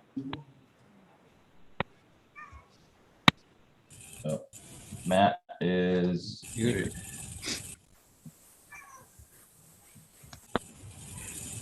Yes, you're correct. Okay, yep, so we do see on the town's building department portal that we are a member of, we do see all of the applications and all of the inspections as they take place. Okay. Mr. Chairman, Mr. Abbott? will we be loading a notice of nonconformance, creating a notice of nonconformance tonight as a result of that? And will they be requested to come back or just submit pictures or? Well, I believe at this point, it is a part of their application that they will be removing it. Okay, So to comply with their application, they will have to remove it, okay. or else they can get a cease and desist on the other activities that are happening. Makes sense. All right, so if you have any other questions, Alex, please just contact Matt in the office Okay. and he can follow up with you. All right. Thank you. All right, have a good night. Thanks. All right, moving forward, pursuant to Mass General Law, Chapter 131, Section 40, in the Lunenburg Wetland Bylaw and Regulations is listed in Chapter 239. Leonard Gillis has filed a request for determination of applicability for construction of a sunroom and a shed at 168 Goodrich Street. And is that Lenny G?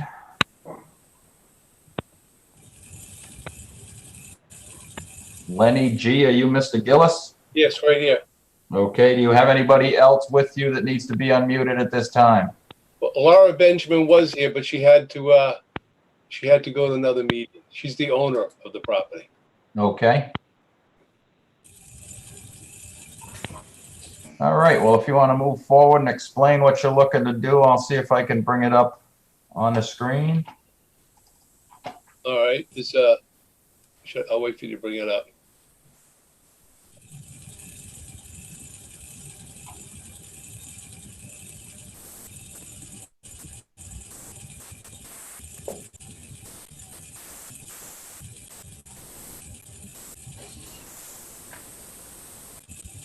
Okay.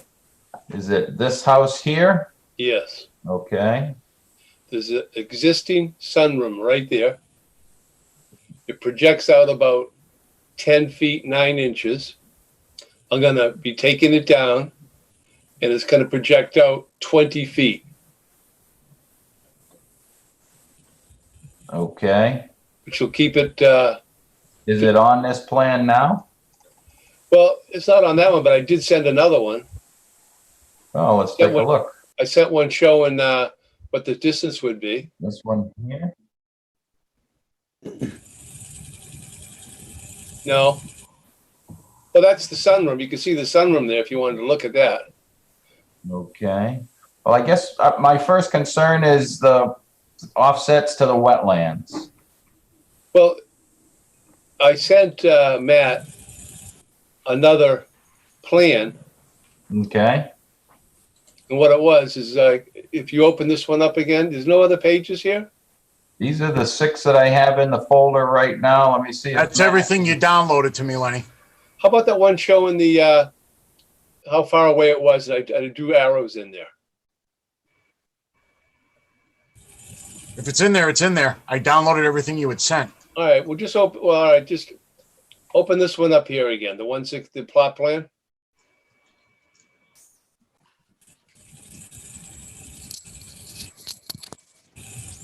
What I did is I zoomed in this area right here, and I showed with the new sunroom, I would be 55 feet away from. Hey, Lenny, can you email it to us right now?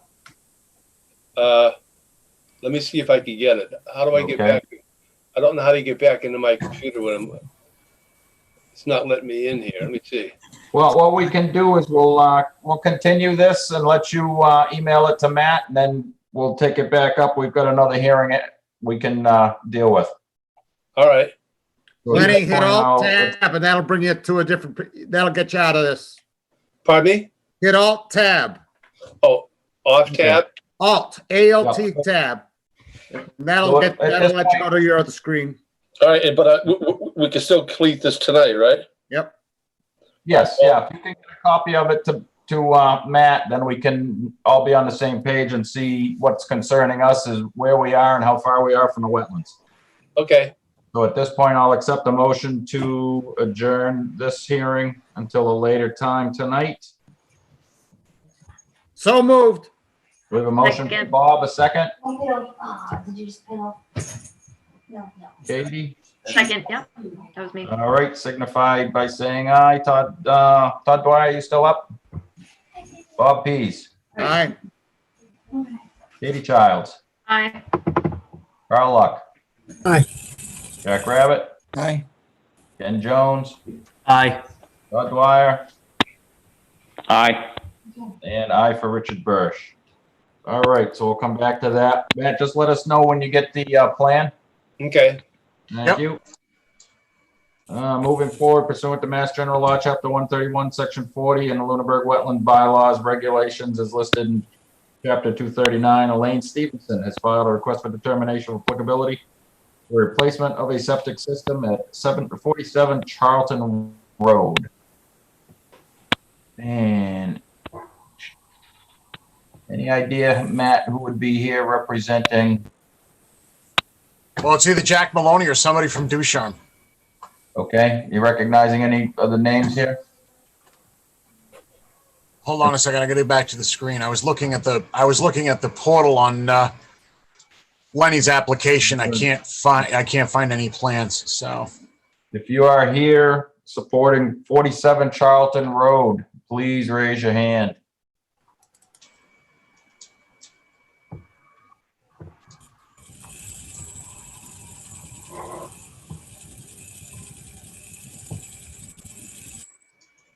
I don't see anyone. All right. Well, at this point, I'll accept the motion to continue to June 3rd, 47 Charlton Road. So I'll moved. move. Katie. Katie, go ahead. We have a motion and a second. Any other discussion? All those in favor of the motion say aye. Bob Pease. Aye. Bob.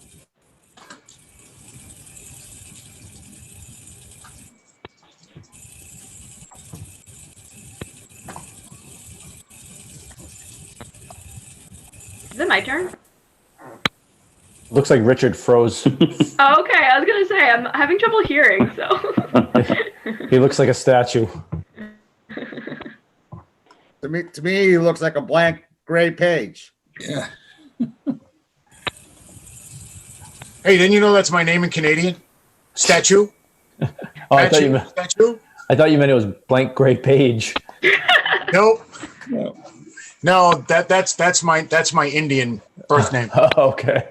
My Native American birth name. Gray blank page.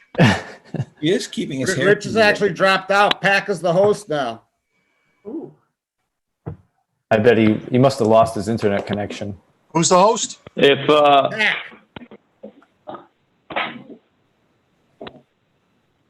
well, if Rich has dropped out, I think we can continue on the vote because we still have a quorum. So let's just run through everyone again, just who's on.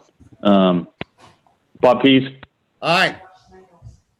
Carl Luck, Aye. Katie Childs, Aye. Ken Jones, Aye. Jack Rabbit, Aye. and I vote aye as well.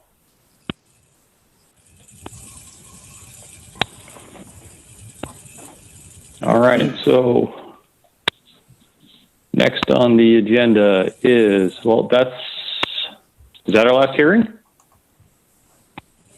We did Goodrich, we did Wilderwood, Sunset Lane's done, culverts are done, and that's our last hearing. Well, except So now we move. finish the Goodrich one. The guy was going to try and. Oh, that's correct. No, we just continued that to June 3rd. we didn't. Oh, no, we didn't. No, we Yep, didn't. no, you're right. You're right, Bob. Thank you.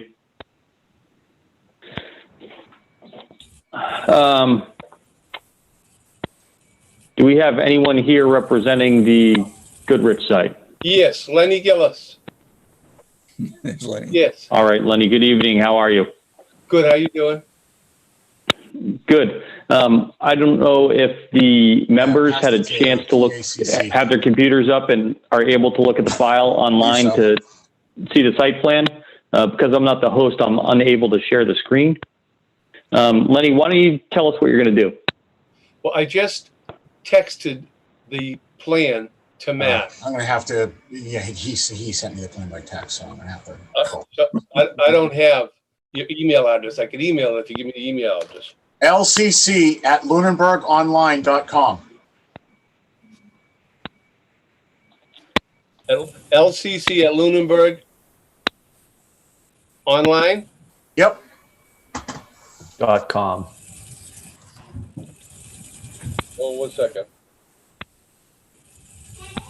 Isn't there an Marro in there? Yeah, I have two email addresses. One I use for general business, one I use for internal.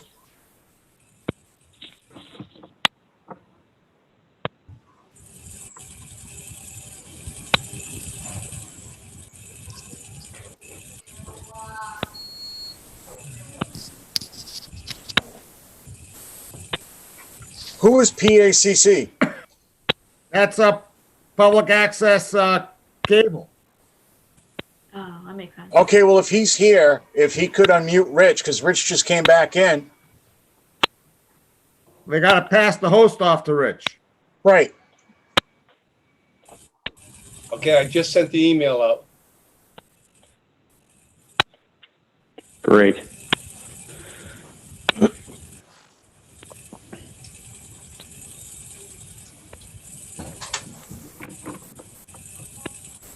We appreciate everyone's patience while we're having these technical issues. Zoom's great when it works.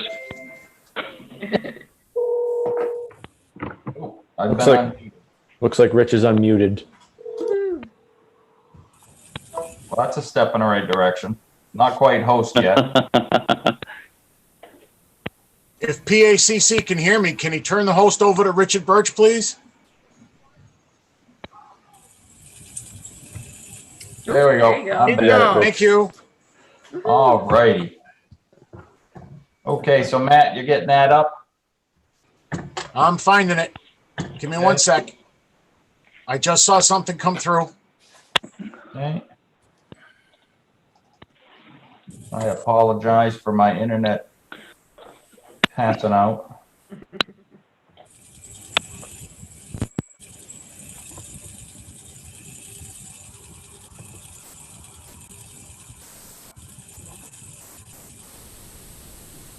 By the way, Carl, while we're waiting, you periodically got a thing that flashes across your screen that says your bandwidth is low. Thank you, Bob. So does Todd. And Todd you does Bob. too, yeah. Yeah. I've done that for years. Now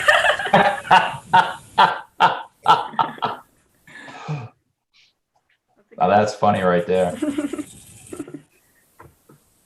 I was talking about the internet. Oh, that too, yes.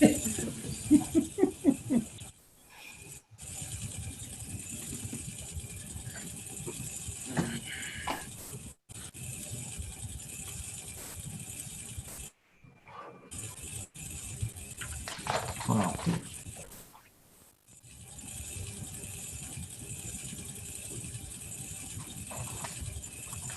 While you're waiting, Matt, we can jump around a little bit, or do you have it? I'm just about to load it. Isn't there some pictures of the existing house also that were loaded? There we go. It's up. Okay.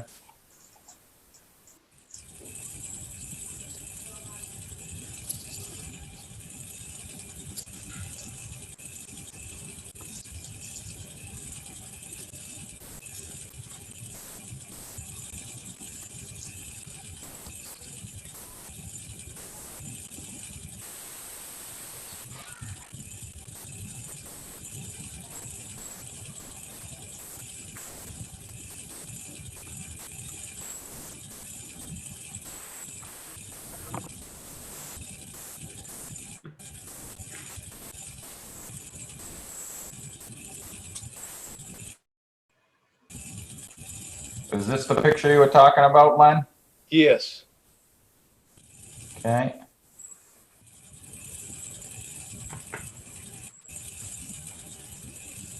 And what are the conditions between the house and the pond? It's all grass and it's uphill to the pond. It's all grass and it's uphill to the pond. It's And what was- relatively flat, actually. And did we go out here on our site walk on Saturday? We Yes. did. Wow, why don't you tell us what you saw, Bob? We'll start with. I agree with the applicant that it's uphill to the pond. It is pretty flat, but it is uphill. It's an artificial pond that only exists because they pump water into it from a well. And it's all grass.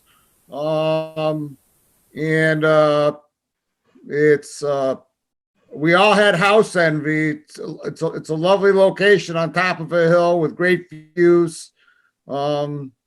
It was definitely at least 50 feet from the edge of the artificial pond. Okay. The way that backyard was set up, it's almost like a cross between a farm waiting to happen and a wildlife sanctuary. All right. And any other pictures, Lenny, that you want to use to describe this? The sunroom, Yeah. you got the plans there, they're 3D. Not those, that's just the floor layout, the Okay. actual building plans, stamped building plans. You Is can, it here? yeah, Yeah, that's the architect's rendering. Okay. So this is the sun porch getting put on yes. right here? That's the existing one that's coming off on top. Okay. We're gonna remove that and we're gonna enlarge it. Projecting out, saying the same width, projecting out approximately 9.5 feet more. All right. Which gives it a total of 20 feet from the existing house. Okay. Frost walls underneath. Yes, frost walls underneath. Okay. So as it is uphill, you said, Bob, is it a 5-foot elevation? Maybe 2 feet. Okay. But probably no chance for erosion? Not a chance. Okay. So I guess myself, I would be okay with not worrying about erosion protection at this point if it's downhill from the wetland that you've created by pumping water into it. Where do you get the water to pump into the pond? Out of a separate well. Oh, okay. It's probably like, you see those trees to the left of the pond? Yeah. Back in there. All right. All right. Any other questions from commissioners? Bob? Nope. Katie? No? Carl? Nope, definitely a beautiful spot. Jack? It looks great. I don't think we have to worry about the high water mark because you control it, so I'm fine. Ken? I have no questions. Todd? Thought I unmuted you, Todd. There you are, Todd. Yeah, I have no issues with this, Rich. It's fine. Okay. And do we have any questions or comments from the public? All right, seeing none, I'll accept a motion to approve the RDA. So moved. We have a motion by Bob. Do we have a second? By Carl? Yes. Any other discussion? All those in favor of the motion signify by saying aye. Bob? Aye. Katie? Aye. Carl? Aye. Jack? Aye. Ken? Aye. Todd? Aye. And aye for Richard Bursch. All right, thank you very much, Lenny. Sorry about the breakdown we had there. That's all right. I guess it was my fault. Thank you very much. You're very welcome. Have a good night. You too. All right, moving forward. We have violations. Matt, if you want to bring us up on The enforcement order at 179, 183 Island Road. Well, the last we left off was that there was the engineer representing Mr. O'Brien was going to do an overlay of the aerial photo on the plans. Okay. I haven't received anything yet. I don't know if anything's been done. I know Joe asked for the link for the meeting, and I sent it to him this evening. So, And I have just unmuted Joe. Good evening, Joe. Seth Donahoe has his hand up.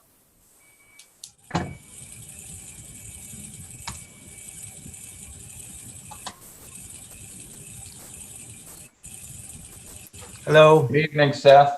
Good evening. So for the record, Seth Donahoe with Ducharme and Dillis here on behalf of Joe O'Brien. We actually sent those documents over last Wednesday. I can send them again if you need them now. Oh, they here, Matt? hold on a second. Let me look. I don't recall seeing anything, but Okay. It was Wednesday the 13th. I went to both of your emails.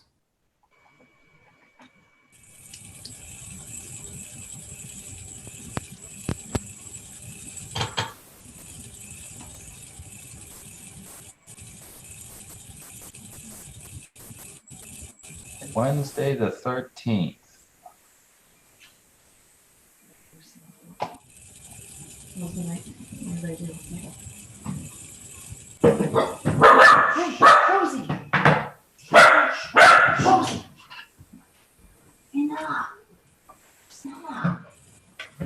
And it came from your email, Seth? It did. I'm happy to send it right now. I'm actually looking at it. Okay, yeah, if you wouldn't mind resending it. And what would you like it sent to right now? Send it to Matt LCC at lunenburgonline.com. Matt LCC. just LCC. No. Yep, LCC at lunenburgonline.com, and then send me a copy at Richard R. Bursch, BURSCH at lunenburgonline.com.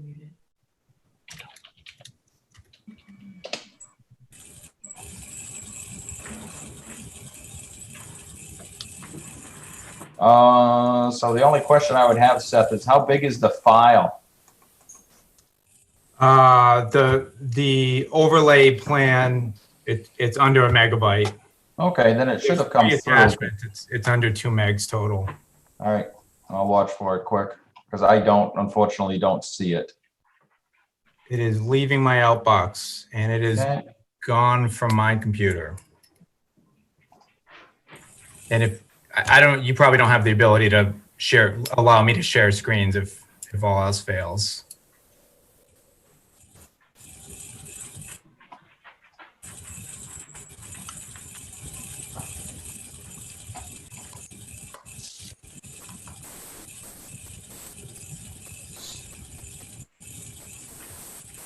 All right, you can share, Seth. Is the owl. Rosie, it's okay. Is it allowing you to? Yep. Rosie, it's okay. Are you able to see it? Yep. Great. So we actually sent over 3 documents, and I'll have this picture here. One of the things you had asked for was the aerial overlay, and I'll touch on that in a second. At our last meeting, you had asked for a couple changes. One of those was to expand the restoration area to include the entirety of the new 50-foot buffer zone, and we have shown that on a revised plan that was also sent over. There was a couple plants that you desired to have swapped. We swapped out lady fern in place of switchgrass and elderberry instead of sweet pepper bush. And as we expanded the restoration area, we actually increased the number of plantings that are proposed as well. We added a note to the plan that specified the hand removal of the remaining sand that was part of the problem why we're before you now. And so that was in the note section on the plan. And then we've had some clarification that we're only asking for 1 dock. One was originally approved, and we're relocating that to what I believe is a better spot. The approved dock is in the middle of some vegetation that we're trying to save. And as you can see on the aerial overlay, are you able to see my cursor on this? No? Yep. Okay. Yes. So this is the approved dock location. and that it sticks out into the channel that's used by some of the abutters. And this is the proposed location. So this was approved on the original notice of intent, and Mr. O'Brien actually has a permit from the Lake Association for the installation of that. And if it's agreeable to the commission, we'd like to move that over there, and he would pursue the permit with the Lake Association for the new location of it. So that's it in a nutshell. This overlay plan, you can see this is a 2019 photo. It's from March or April. So this was near when the water is reaching its highest point, and Mr. O'Brien's new house is constructed in this photo, but the alterations towards the resource area had not occurred yet. That my understanding is that occurred last winter, so this is well before that. And we kind of found that the water line is pretty consistent with what we found the water line to be in our repeated surveys at the site at this time. And we did, one of the big things that was in question last time was if we had the water line shown based on its highest level. And so we went back out there and we remeasured the water line and confirmed that that was done when all the boards were in place in the dam and the water was flowing over the top boards at the time. So that's also reflected on the revised plan. And this is the revised plan sheet, very similar to what you saw before. It just notes those changes that I just discussed. And we also provided you a summary letter for that. I realize you may not have had the option to view it yet, as it seems we're having a little email trouble with that. So I'm happy to read that if you'd like. I can leave it up on the screen if you'd like to see it for a bit. I did just grab it back, Seth, just to Great. blow it up. I did get your email. So is everybody able to read the call outs? It looks good. Okay.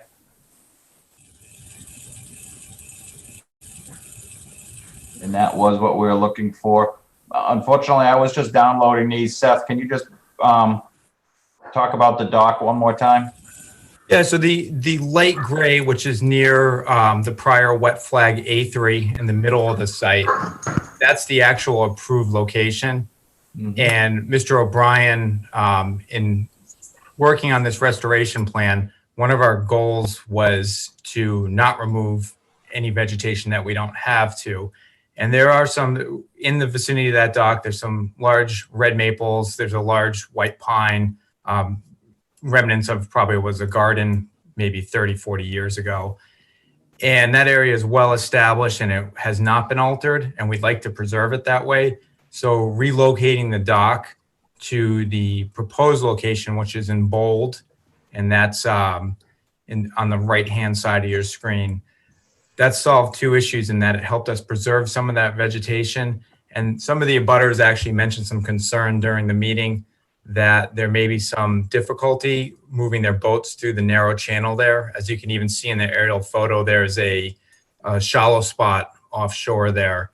And so relocating the dock addresses both of those concerns and really puts it in a better position for the abutters to be able to get through.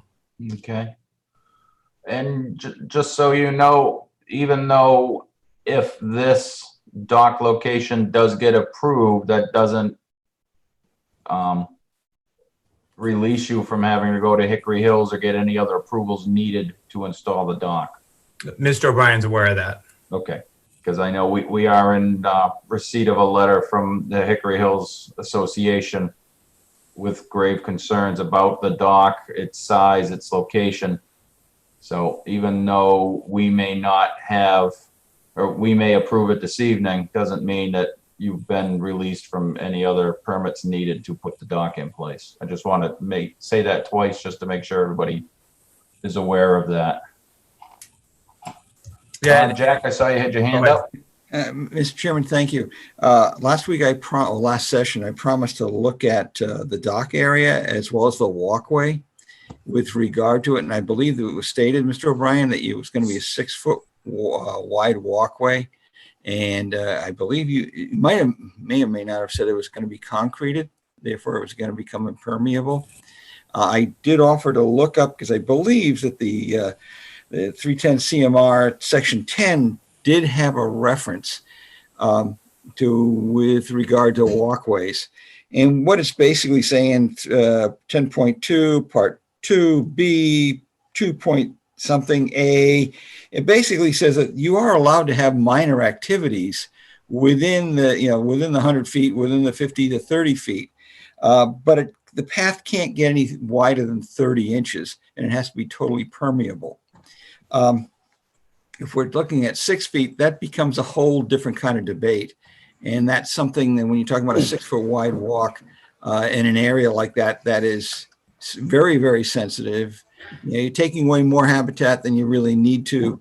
I would have some grave concerns, and I'd be interested in some sort of conversation that would address that part of my concern. If I may address that, but that's after that you have to come back to convince us we really need it. yeah, is it okay to address your comment now? Mr. Chairman, through you. Yeah, so the path has always been proposed as a pea stone path, so it is permeable, and the intent of it is to provide for something that can follow the existing contours. So it does not have to be an extensive excavation or any type of leveling. It can have variable pitches to it, and it'll also function as it is downhill to the lake. The pea stone will serve partially as a filter strip. If any runoff gets concentrated in that area, it'll prevent it from going directly into the lake. Does it need to be 6 feet? Not if you're not going to allow it, then certainly no. I'm not saying that. I haven't voted. I'm saying, can we get away with, because you're still talking about compaction, right? There's activities that are going on there. Smaller is better, especially in that area, especially where you're not doing any more vista pruning or anything like that. You can't touch any there. So it's maybe making another 2 feet available to the local habitat and to into non-compaction. That's my concern. Okay. Bob, you had your hand up? I did. The original notice of intent had no path on it. The original notice of intent order of conditions said the vegetation within 50 feet of the high water mark was not to be disturbed. There was not going to be any path to the old dock location. I don't know why there needs to be a path to the new dock location. And, the thing that Jack was citing from the Mass Wetlands Act, that's in the exemptions section. And as the chairman knows, our bylaw says that all the exemptions in the Mass Wetland Act do not apply. Because you're itchy, and that's because That is correct, Bob. The exemptions there, minus the agricultural exemptions, don't apply. And some of the roadway exemptions are actually exempt from our bylaw too. Some of them, though not all of them. Yeah, but the exemptions from minor activities don't apply. I agree. I totally agree. That's fair. All right. So let's back up. Let's try to get a couple things off the table. One of them was the filling of the lake. From the overhead, I do see that we had from the old plan, the edge of wet was out here at the edge of the dock. I would think that that's kind of an erroneous line at this point. I don't see how the edge of the lake could ever have been out that far. I don't know if anybody else has an opinion to that. That was a question we had at our last meeting. If I may, Mr. Chairman, we kind of came to the same conclusion as we looked at this.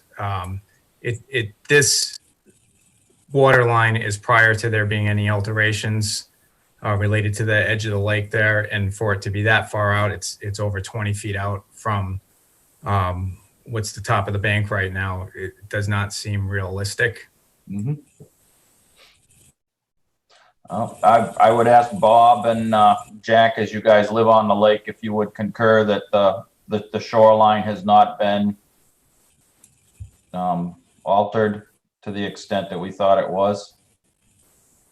I think it certainly has been pulled back in the area where the new dock is proposed. I Yeah, think it was pulled back about maybe 5-6 feet there.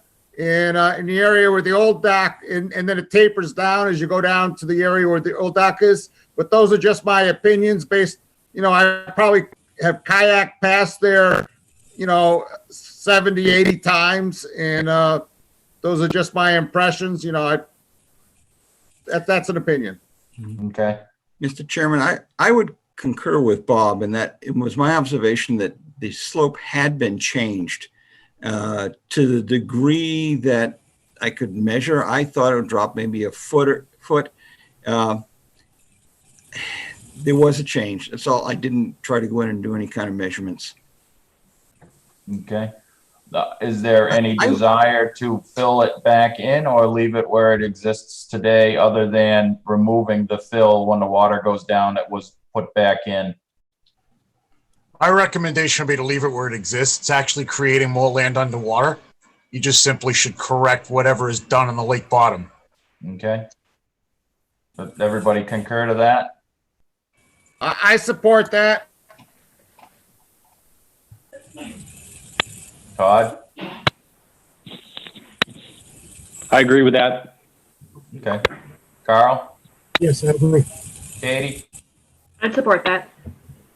Mr. Rabbit? The more lake bottom, the better. And let me unmute Ken. Ken? Yes, I would agree with that as well. Okay. So at this point, we're definitely going to require that whatever fill was added in there that we have the pictures of will need to be removed. So then the second step is the dock. Are we opposed, or who has an opinion on the dock being moved from 3 flag over closer to the property line?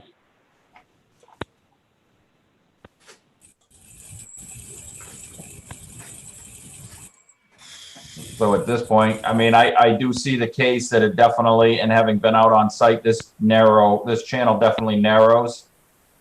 And they would have to disturb vegetation to get into this dock here for sure with the big trees.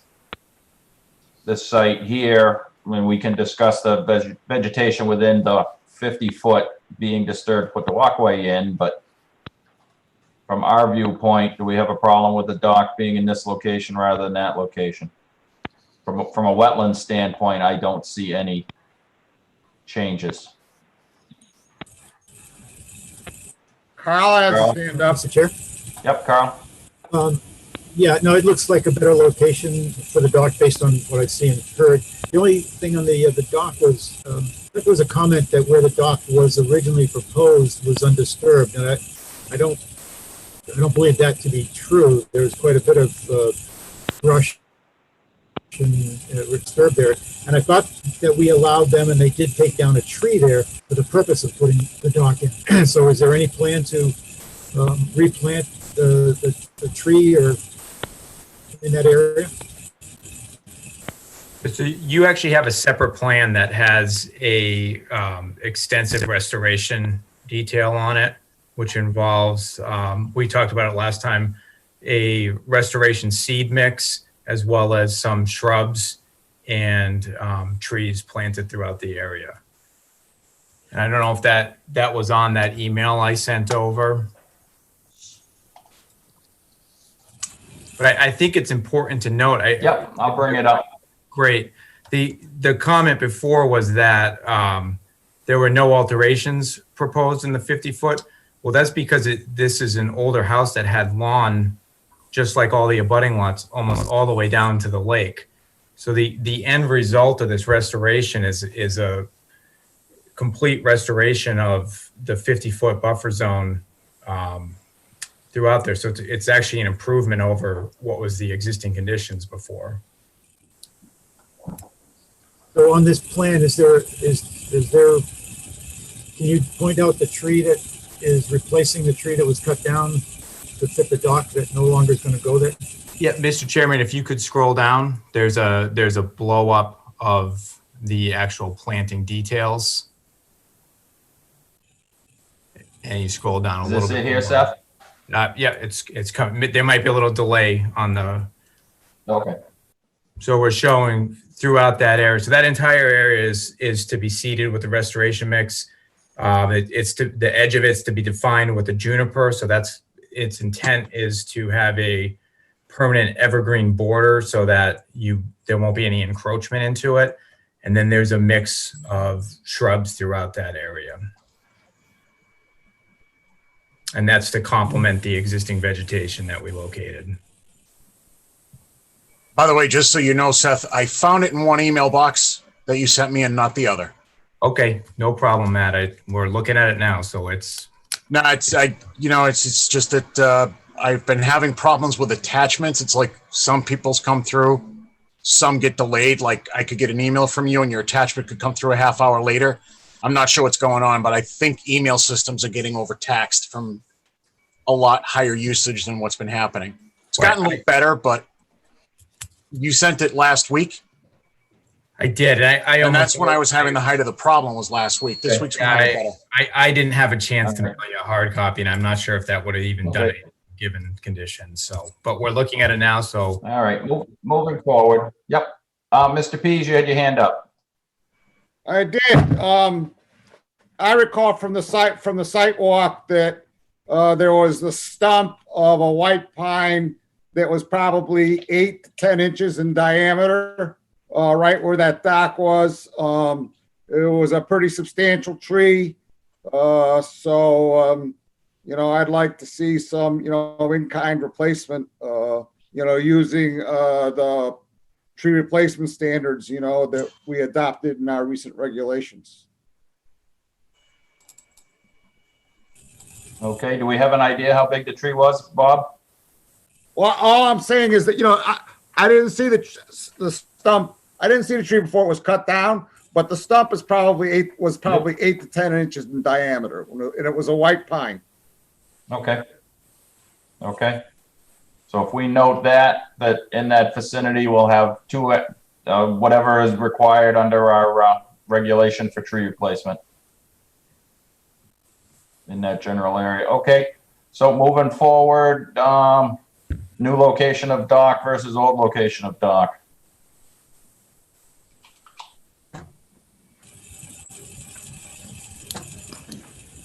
I don't hear any negative comments towards that. The dock that he has proposed, wasn't that rejected by the Hickory Hills Association?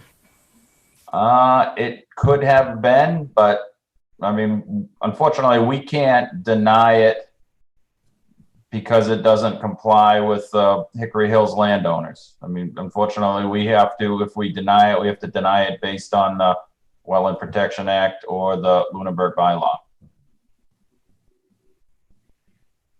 Mr. Chairman? That's what we have authority over. Yes, Mr. Rabbit. Excuse me, I'm sorry, I couldn't get this is a removable dock, fully removable. And how is it anchored? Seth? if Mr. O'Brien's on the phone, I do not have that answer, but I believe I saw Joe O'Brien on the list of participants. Joe is on mic or unmuted. Joe? Yes, you may speak, Joe. All right, Joe is having a problem with his audio. Perhaps he can call you, Seth, and talk through you. Yep. Okay, Joe, if you can call Seth. Does he have your cell phone, Seth? Yep. Okay. So we'll try to get that answer for you, Bob, or Jack. And then we have the problem of the buffer zones, seeing as how the line was drawn in the wrong location. The buffer zones for the original application were drawn in the wrong location. So at this point, I don't believe that that's Mr. O'Brien's burden to bear. Again, this is my opinion, so I don't think I would be looking for having the wall removed back to the 50-foot no structure zone. And I believe we were talking last meeting, Matt, you had made a comment about a deed restriction of nothing Yes. within the 50-foot being disturbed moving forward. Yes. Okay, as long as Mr. O'Brien is still amenable to that. Unless other members have a comment. Todd, you had your hand up? Yeah, I just wanted to comment on the dock. Am I understanding correctly that he already, the tree that we said that he could remove, he's already removed it? That was in the location of the original dock? Yes. I believe Bob said it was an 8 to 10 inch white pine stump that's left. Right. So if a tree's already been removed, I'm not in favor of the new location for the dock. Okay. Mr. Chairman, just for your information, I just sent you and Matt a picture of the stump of that tree that was removed. Okay. And it's certainly all of 8 to 10 inches, I would say, but. Okay. Seth, have you heard from Mr. O'Brien yet? I haven't. Okay. I'm going to mute myself and try to call him if that's all right. Yep, go right ahead. And Thank just you. raise your hand when you need to re-speak. Thank And you. at this point, I'm going to open it up. I do have a couple members of the public looking to speak. Doug Waters? Yes, Doug Waters, 80 Horizon Island Road, Hickory Hills Board of Directors, Chair of Land and Resource, the person who has to go approve docks, well, along with the board. I was the person, along with the board, who approved the original location, and we are currently looking at the new dock request. But a couple things to note. Seth put up an overlay that is not necessarily an accurate portrayal of the channel that is there. So that picture there makes it look like the channel stops, and really I am one of the few people who have actually swam that whole channel along that entire area there. Although swim is an operative word, I think wallow in mud would probably be closer to the experience. There is still a channel there, and I believe I have talked with Joe, and his reasoning for moving it was initially so that he could get a bigger dock. But there's still a channel there, and 24 feet basically means he won't be able to get his own boat around a dock of that size. So we'll still have to negotiate this to a certain extent. And just so everyone on LCC understands, it is still a channel there. Once you go out about 24 feet, it gets shallow again. And, when we do the drawdown, obviously all that land is all exposed. So you can entirely see the channel. That was my only comment. Actually, the second comment is it's a little close to the boundary with the neighboring property.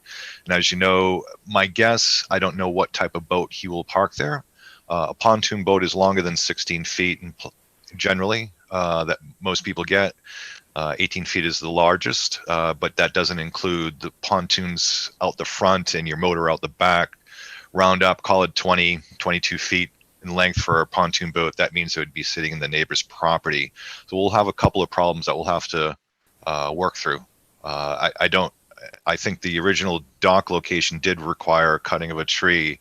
I don't know about the new location, and likewise, we will go back in the next couple of days and look at the channel itself and determine the larger size dock that we can put at that port there, at that point there. And that's it. That's my comment. Great, thank you very much. Joan Pease. Good evening, Joan Pease, 11 Wintergreen Court. I'm also on the Hickory Hills Board of Directors, and I agree with everything that Doug Waters has said, and I also agree with the comment Todd Dwyer made about the original location. The concern is, in addition to that, is that during heavy rains, there is tremendous flow down the Mulpus. And as Doug Waters just pointed out, this 24-foot dock will block the channel. Now, I think this will have an impact on the wetlands as debris and heavy waters build up and back up from the extra long dock. The original dock was supposed to be 6 feet long for the very reason that we did not want to have backup in this delicate environmental area during heavy rain flows on the Mulpus Brook.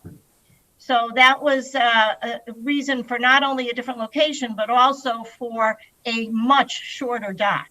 Thank you. Thank you.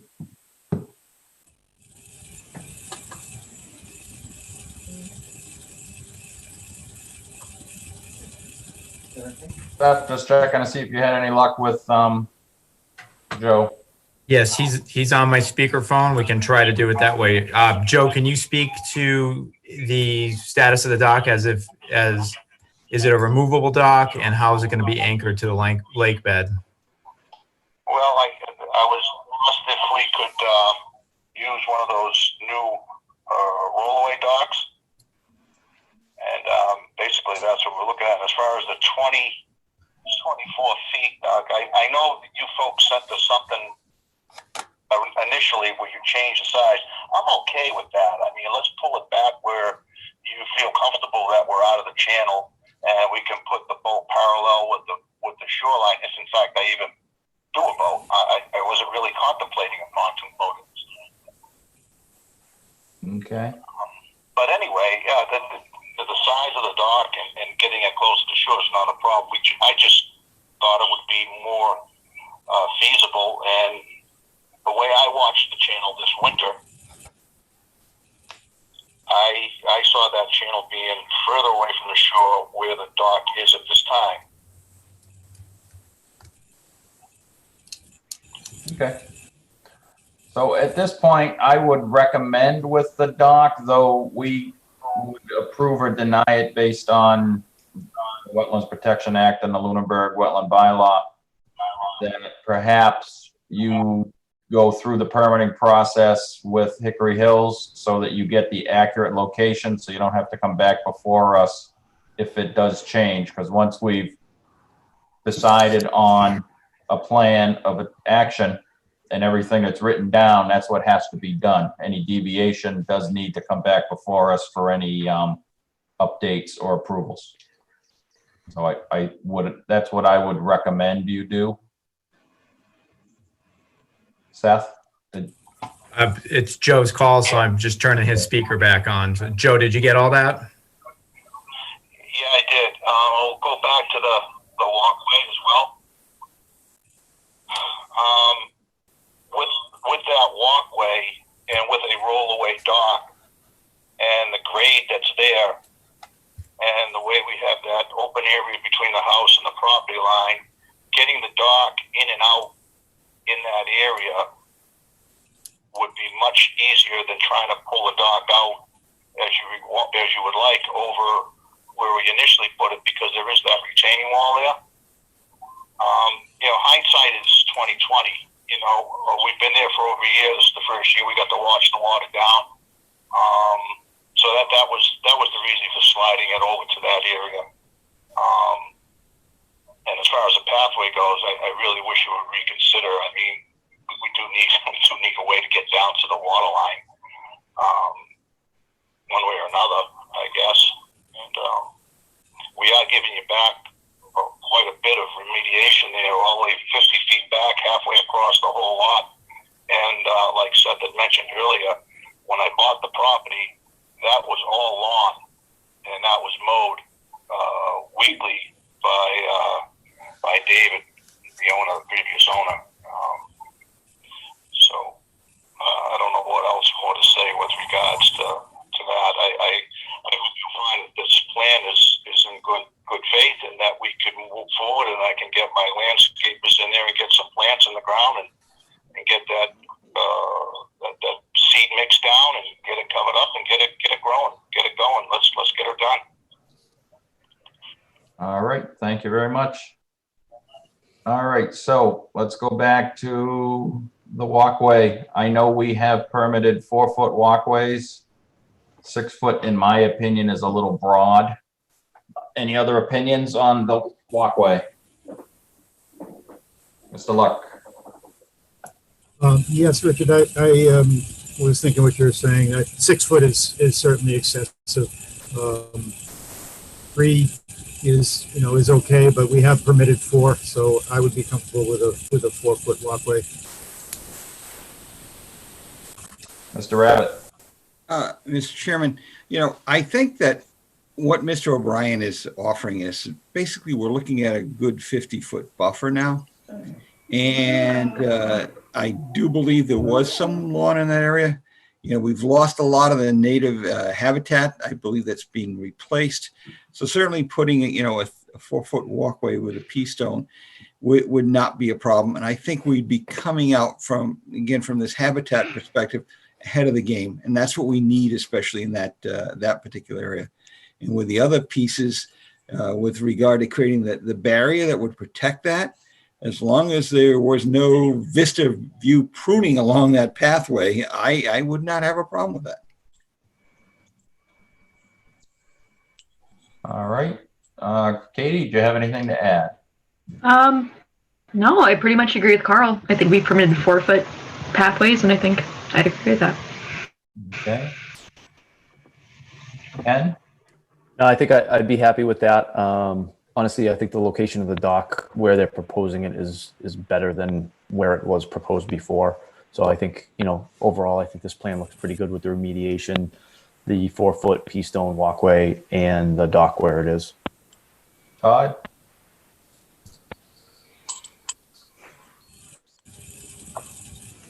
Todd, did I unmute you? Yes. I think wherever the dock finally ends up, I think a 4-foot permeable path like that, I don't have any objection to it. Okay. Anybody have any comments or concerns on the remediation plan other than the addition of the trees to replace the tree that was taken down for the original dock location?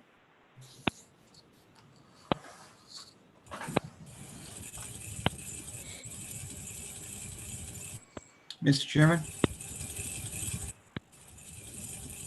Uh-oh, I think we lost you.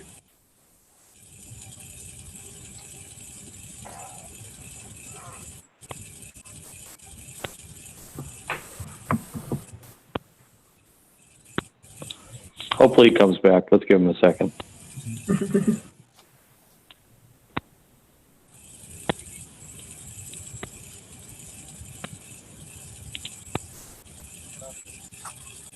He's gone now. He'll be back. Yep. Yeah, I'm here, Joe. Yep. Hey, maybe we can have Mark do it. Same last name. So with the proposed remediation, did anyone have any additional comments who's unmuted on the commission, I guess?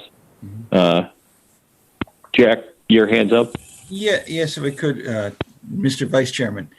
I think I heard one of the members of the Hickory Hills Board of Directors indicate that demarcation line, high water demarcation line might be off. And I would be interested in exploring that, especially with regard to anything we're doing there. Is there a chance we can ask the member to come in and share his thought, elucidate on what he had observed?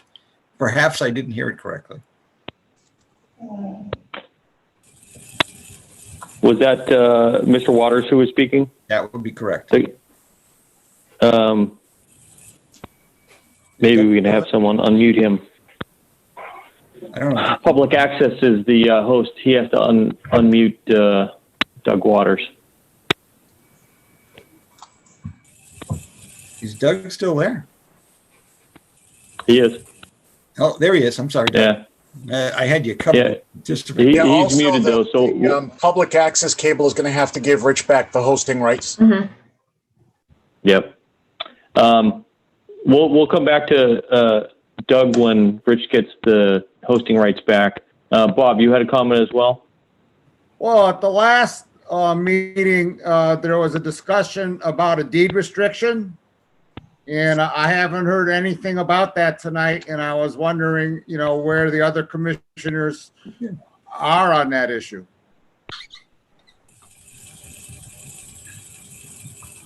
I definitely agree with you, Bob, and I had mentioned that they were supposed to have a restriction so that there was no further development or work within the 50 foot of the edge of the water. And it was something I had recommended, and at the time, they agreed to it.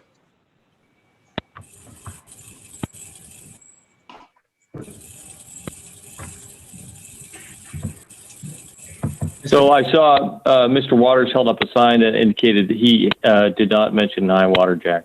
Okay, just change the high water line. I would retract my question.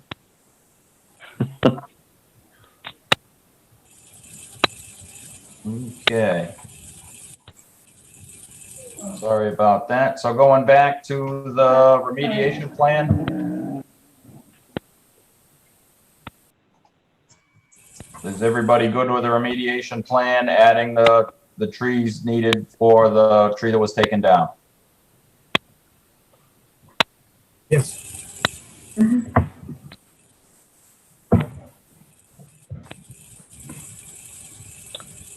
Okay, Seth, you had your hand up. Let me unmute you.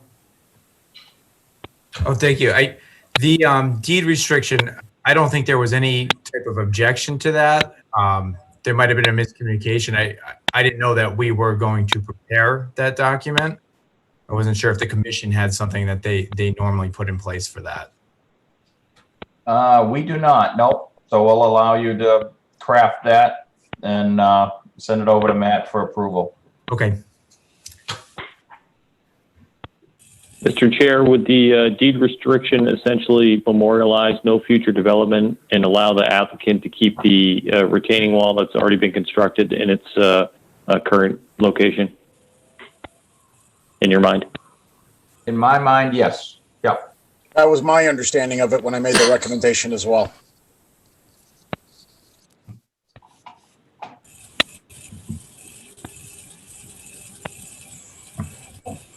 Okay. So are there any other concerns that we have with the plan that as it's drawn up here, the walkway, the restriction, the placement of the dock get finalized?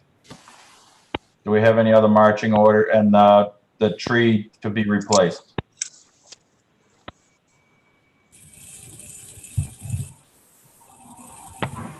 All right, seeing none, I guess at this point, Seth, you've got what we're looking for. Yeah, as these are some pretty minor finishing touches, would it be unrealistic to let Mr. O'Brien come to the next meeting on his own? That's up to Mr. O'Brien. Okay, I'll run that by him, but. Yeah, and I do have a member of the public, Joan Pease.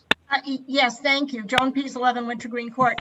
Mr. Chairman, I believe when you were going through the list of things that had to be done, I did not hear you reiterate again that during the drawdown next year in the fall, they will remove the excess material that was placed in the lake bottom more towards the original dock location.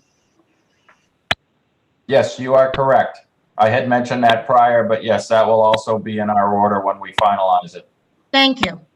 Thank you.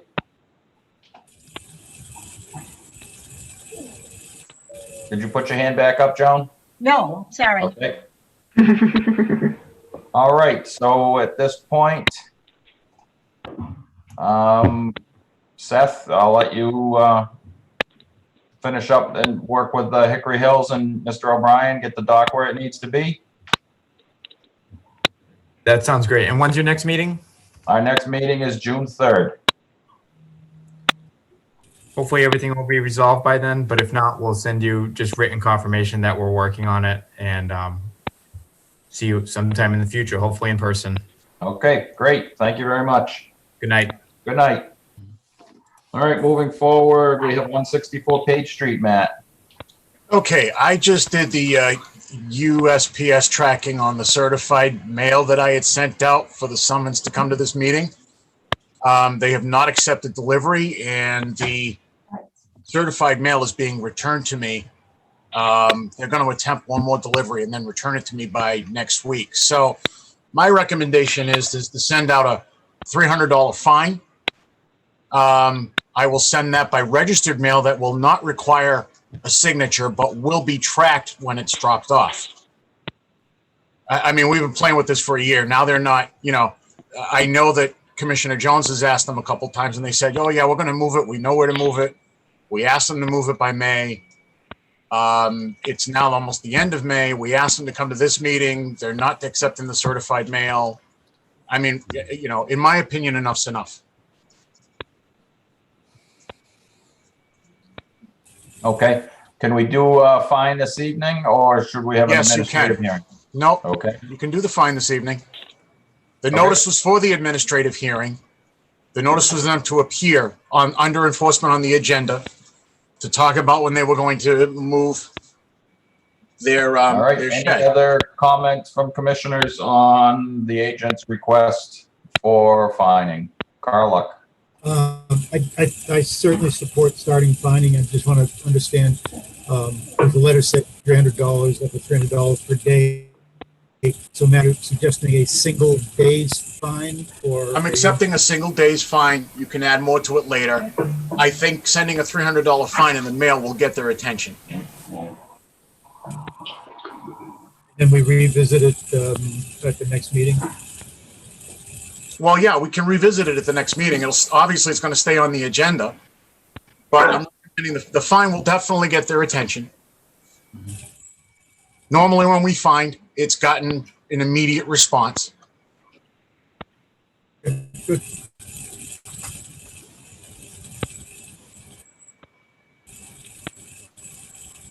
All right, Mr. Chairman? any other commissioners have a comment? Mr. Rabbit? I believe we've had an experience in the past where an individual paid a single one-time fine and they thought they were done and they didn't have to do anything beyond that.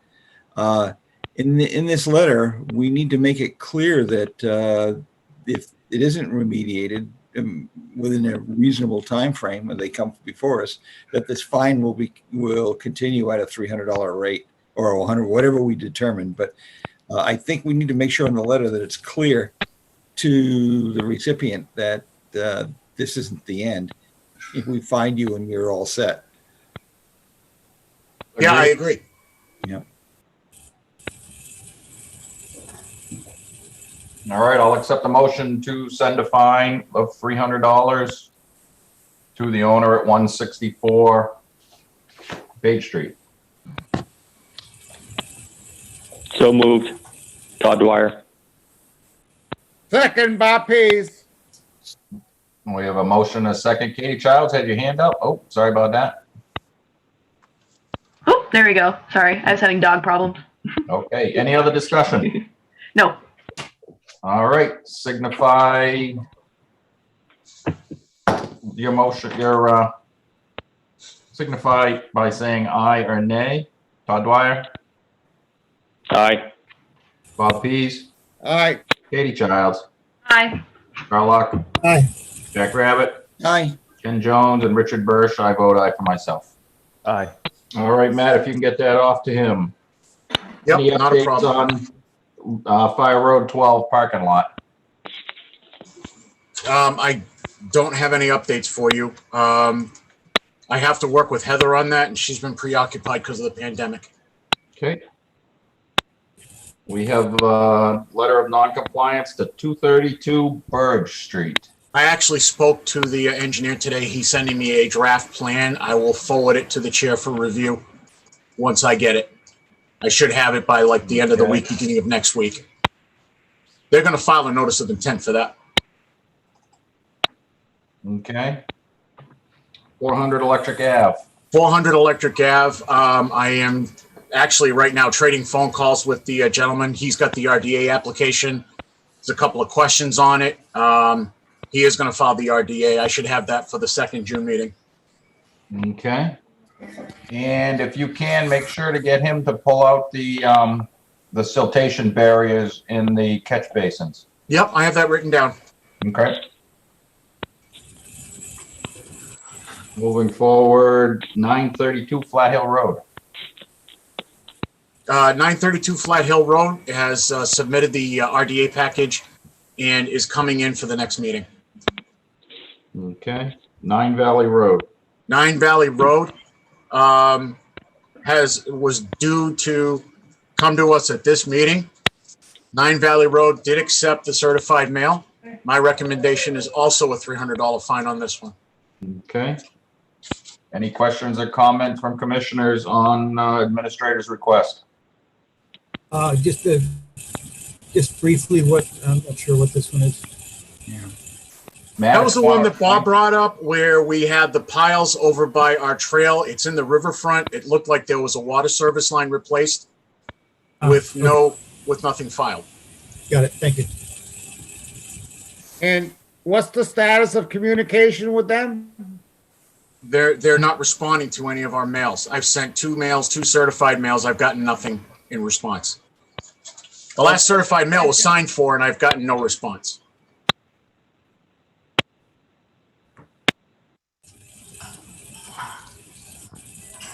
Okay. Any other questions or comments from commissioners? I will accept a motion to issue a fine to the owner of 9 Valley Road for $300. So moved. Ken Jones. Second, Todd Dwyer. Okay, any other discussion from members? Seeing none, roll call vote. Todd Dwyer. Aye. Bob Pease. Aye. Katie Childs. Aye. Carl Luck. Aye. Jack Rabbit. Aye. Ken Jones. Aye.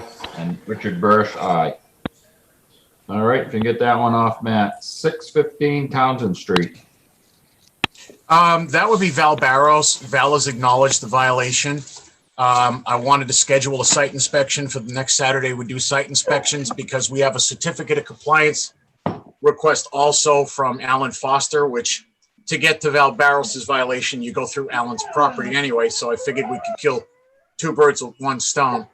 Val has indicated a willingness to remove whatever fill, he's put in. I think we just need to see it so we can guide him on his filing. Okay.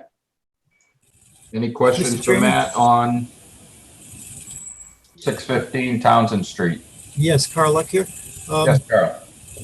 I was just looking at the letter, and the letter we had sent, had requested him to appear before a meeting on May 6th. Yeah, and back at the May 6th meeting, I think you recall, I had said that Val doesn't have computer capability, and he did send me a message through a proxy stating that he was willing to work with us, schedule a site inspection, and file whatever he needed to file. And then I talked to Val subsequently, and I talked to his contractor, and that's where it was left off. Okay, great. I forgot it was that one. Thank you. Okay. 1275 Mass Ave.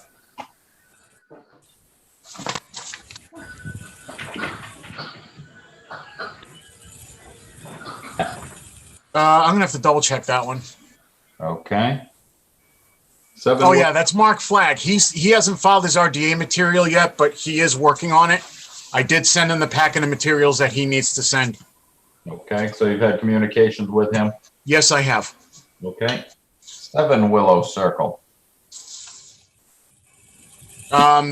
Mark Bursch is working on the RDA. Okay. 1445 Mass Ave. 1445 Mass Ave. I'm making an appointment with him now that as you guys probably got the email, my COVID test came back negative. Ooh. So now that I've been cleared to actually dwell among humankind again, I'm going to see him probably by the end of the week. I spoke with him today. And what was he doing in 1445? He had cleared out some shrubs in the buffer zone. Okay. I wanted to send him a violation notice before he went farther. Okay. 181 Reservoir Road.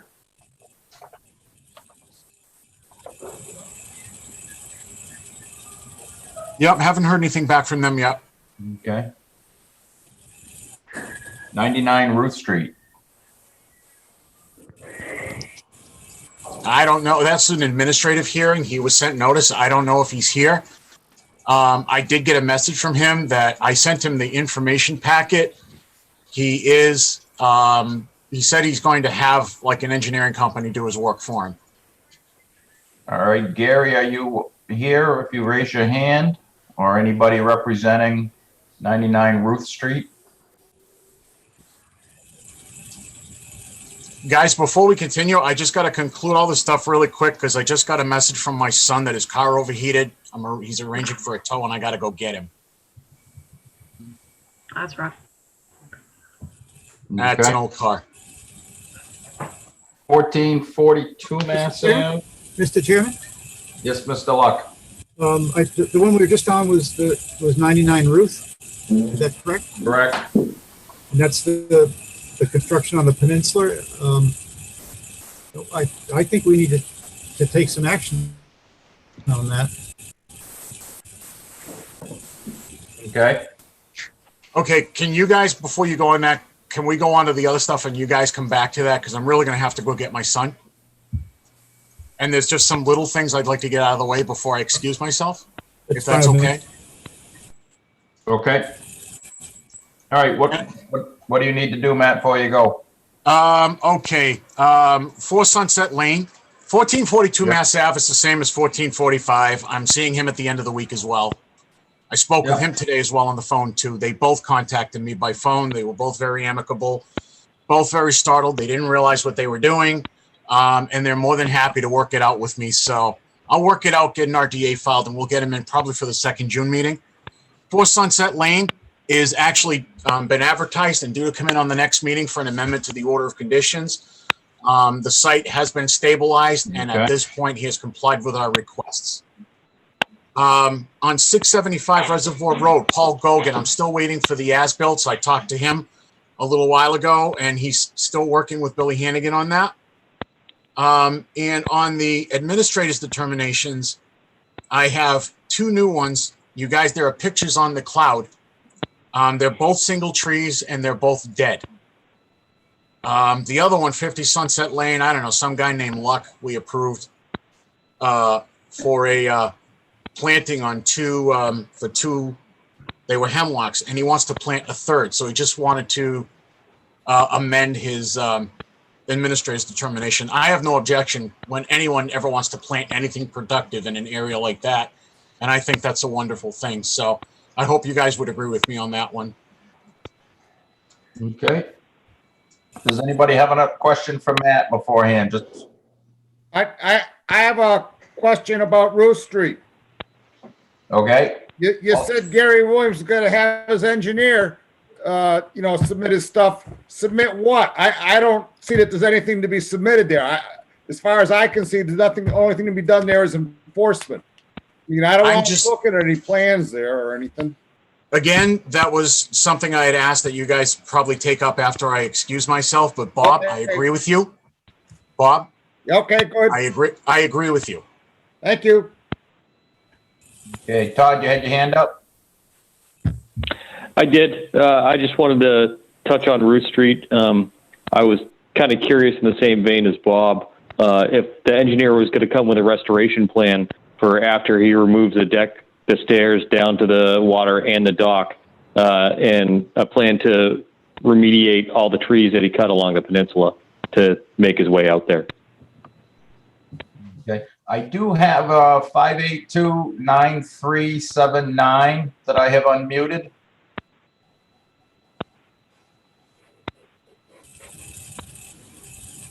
Unfortunately, I'm not getting any audio. I'm sorry. Can you hear me now? Can you hear me now? Yes. This is Jim LaVoy on Road. I was just primarily on 99 Ruth Street. I was just mostly concerned as to when the public might have an opportunity to speak to that, and whether I should do so, whether I should just put that off until the next meeting when you proceed with this, or what?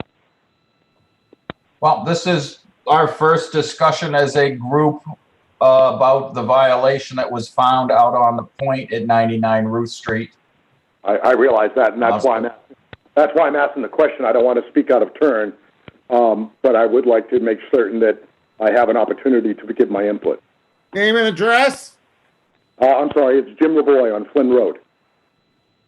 Okay. Well, you've been recognized, Jim. Why don't you give us your comment? Okay, my comment is basically this. I live directly across from the peninsula. I have for 35 years, since I purchased my house in 1987. And at the time, I looked into the land to make certain that, what would happen there and how it might affect me. And I was very comfortable after looking at it, given my background on real estate, that nothing could happen there. It's a landlocked parcel. It's has no legal frontage. It's a narrow peninsula. It probably at its widest point, 50 or 60 feet. And for 25 years, virtually nothing happened over there other than occasionally loss of a tree to erosion, which happens, of course. And the eagles perch right there in the end of the peninsula, and needless to say, that's a great joy for us. And about 10 years ago, local kids put up a rope swing, and they were out there swinging. It was nice. We enjoyed watching them. It was fun to watch them swing on the rope swing, and it was all fun. And then they, of course, being kids, they improved the rope swing. They built a little platform. They put another one in, and of course, it started to erode the soil a little bit. But it was kids, and it was good, clean fun. So I didn't want to say anything about it or anything else. The damage to the land appeared to be fairly minor, and it was all concentrated on right where the rope swing is. But in the last 2 or 3 years, it's gotten a little crazy. I mean, there's 4, 5, 6 boats at a time, docked out there. They take their chairs out and they put them in the shallow area, and they sit there in the shallow area all afternoon. And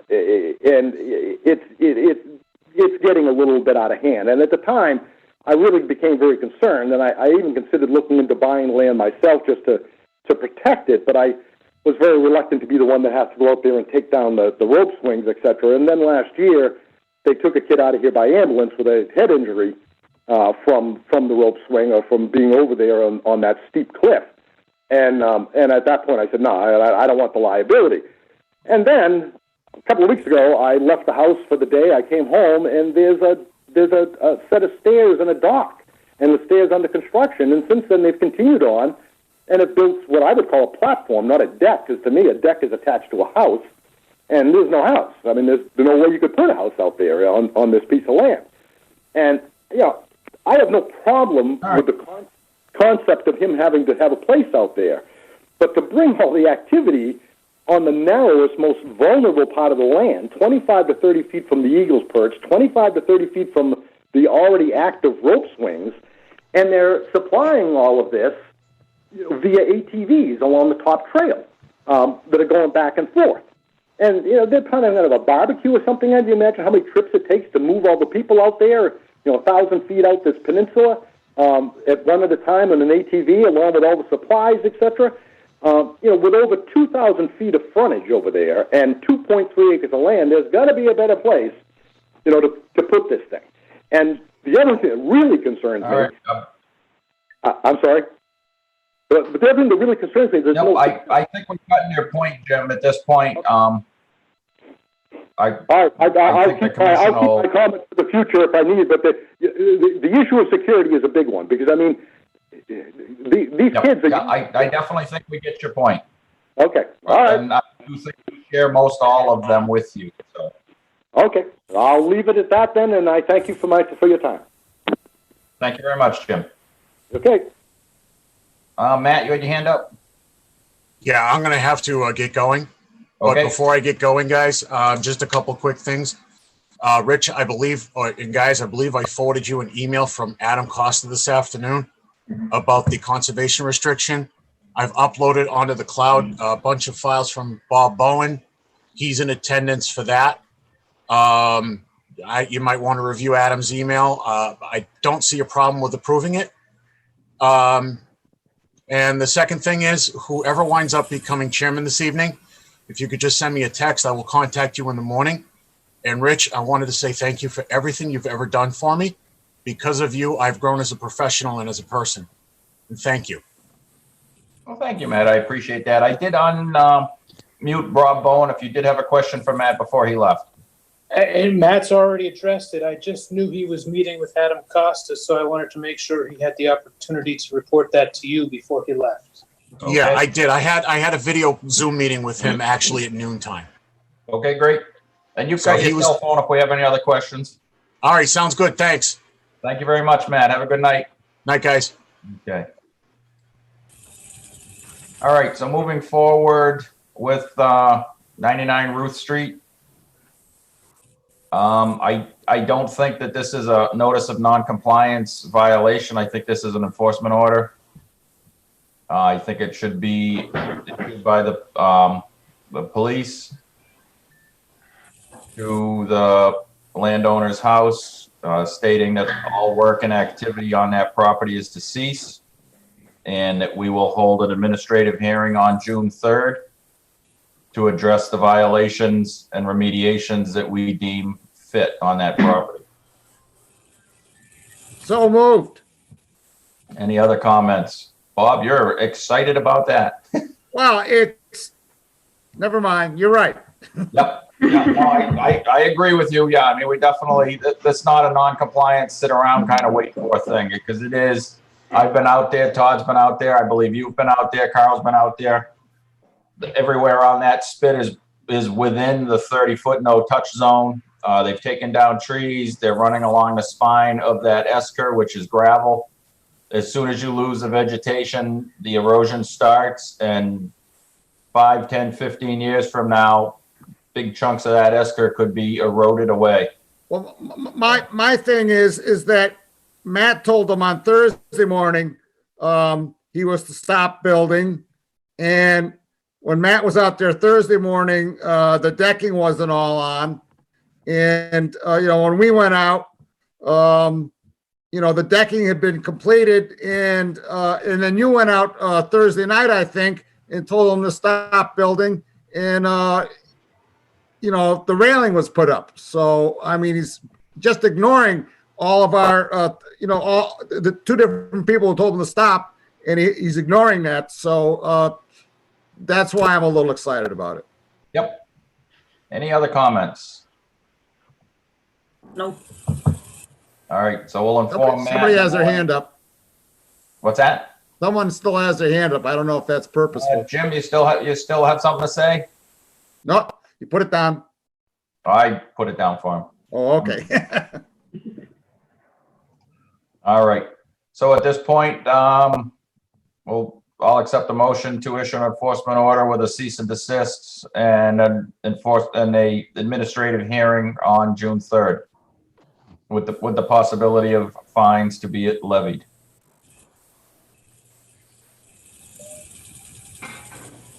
So moved. We have a motion. Do we have a second? Second, Katie. Motion and a second. Any other discussion? All right. We'll do a roll call vote. Todd Dwyer is muted. Bob Pease. Aye. Katie Childs. Aye. Carl Luck. Aye. Jack Rabbit. Aye. Ken Jones. Aye. Todd Dwyer. And Richard Bursch, aye for myself. All right, moving forward, we have the open space agreement.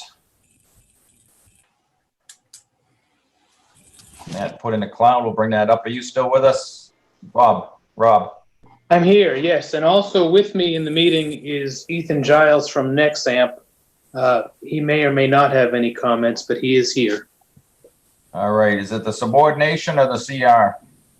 So we can talk about all of them. The only one that the board is going to have to sign is the conservation restriction itself.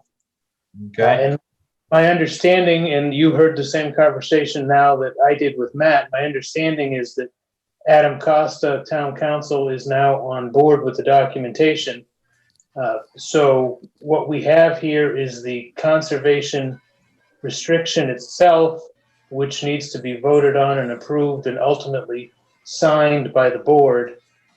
The other documents are by way of information.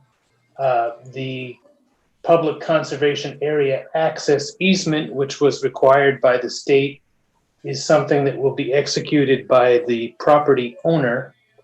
You can take your vote contingent upon the granting of that easement. And then the last document is the subordination agreement that will be executed by the lender. That is in the process of being executed. You can also make your vote if you need to contingent upon that subordination agreement. And then also for your further information, I've just included a copy of the discharge of the private loan that was also on the property. We won't need a subordination agreement because that loan has been discharged, but the discharge, at least as of yesterday when I checked, was not on the record yet, but we can certainly record that with the rest of these papers. So Ethan and I are here to answer any remaining questions that the commission may have, but I think this has been blessed by town council and hopefully you folks are ready to vote. Yep. Just one quick question, Rob. With the Saliba property that the town is looking to purchase, there was a land swap that was taking place. Are you familiar with that at all? I'm not familiar with the details of that. I didn't think, from the discussion we had the last time, I didn't think it was contiguous with this parcel, but I don't know the details of the Saliba property. Okay. No, we had just gotten an email that they were looking to get us to sign off on the order of conditions for the solar field, which is not completed yet because it was part of the swap. So I just figured I'd ask that question while you were here. So, all right, does anybody have any questions for Mr. Bowen on the conservation restriction for the back land at 994 Northfield Road? And at this point, it is in the town attorney is in agreement with the language, and the attorney representing, you represent Mr. Gustus? I have been in communication with Mr. Gustus. I represent Nextamp, but Mr. Gustus is in agreement with the documents. Okay.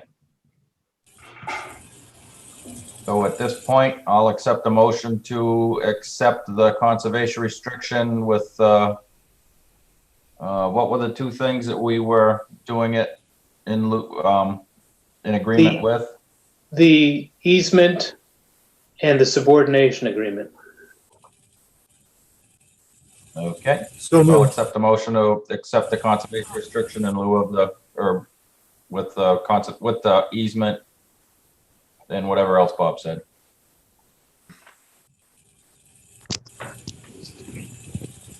We had Carl, you made the motion?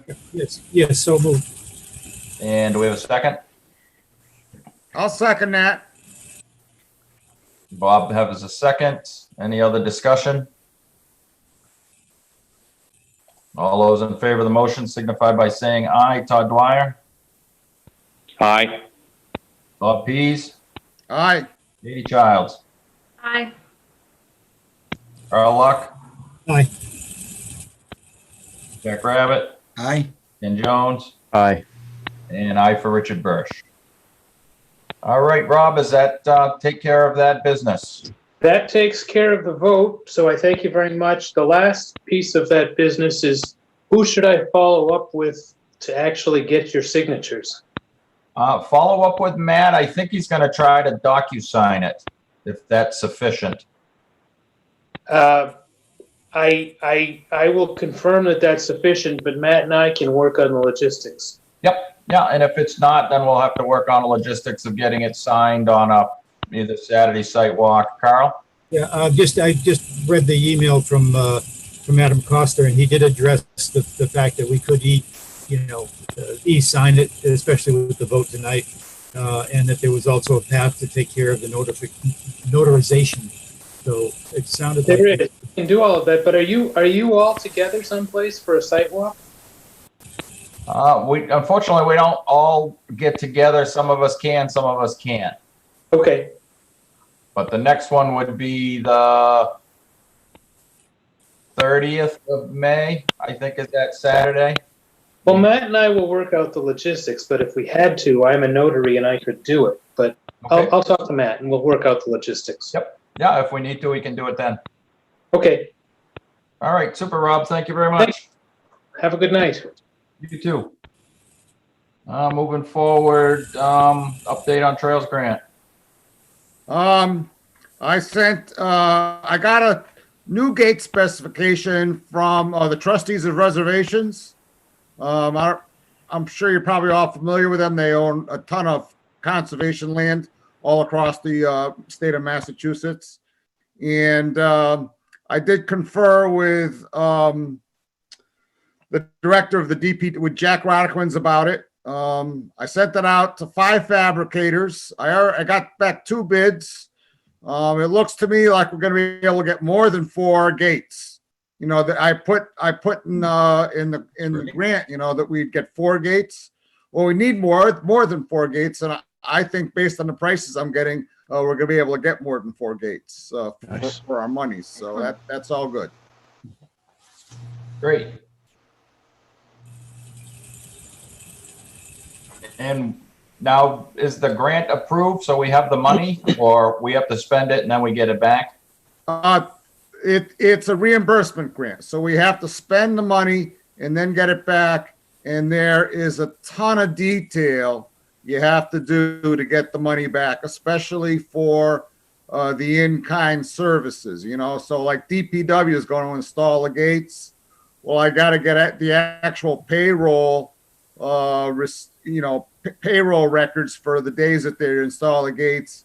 You know, I got to take and get, like if they use a backhoe, you know, what would it, something from a local rental place, you know, what would a backhoe cost for a day, and so on and so forth. But I'll take care of it all. Okay. Anybody have any questions for Bob on the Trails grant so far? Well, that's awesome, Bob. Thank you. Yes, thank you. Moving forward, Matt said nothing on 675. Do we have minutes reviewed for April 1st and April 15th? There were changes requested to both of those, and Matt has not sent out a revised version of either one yet. Okay, we'll wait on They were those. minor changes, but you know, it's like we don't have them to vote on. Okay. Any committee reports? None? All right, at this time, we'll do reorganize. I'm sorry. Just if I could interrupt, there was one other order of business. Speaking as a citizen at the moment, for an e-cert for a safety issue that I need to address. I had sent you some pictures and a request in that. Let me get them up. At 392 Sunset Lane.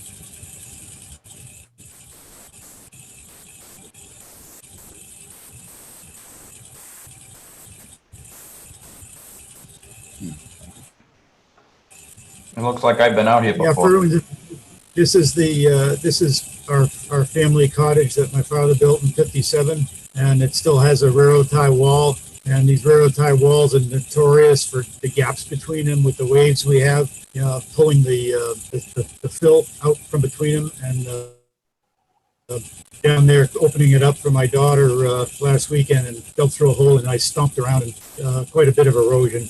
It's stable now, but I need to get these holes filled.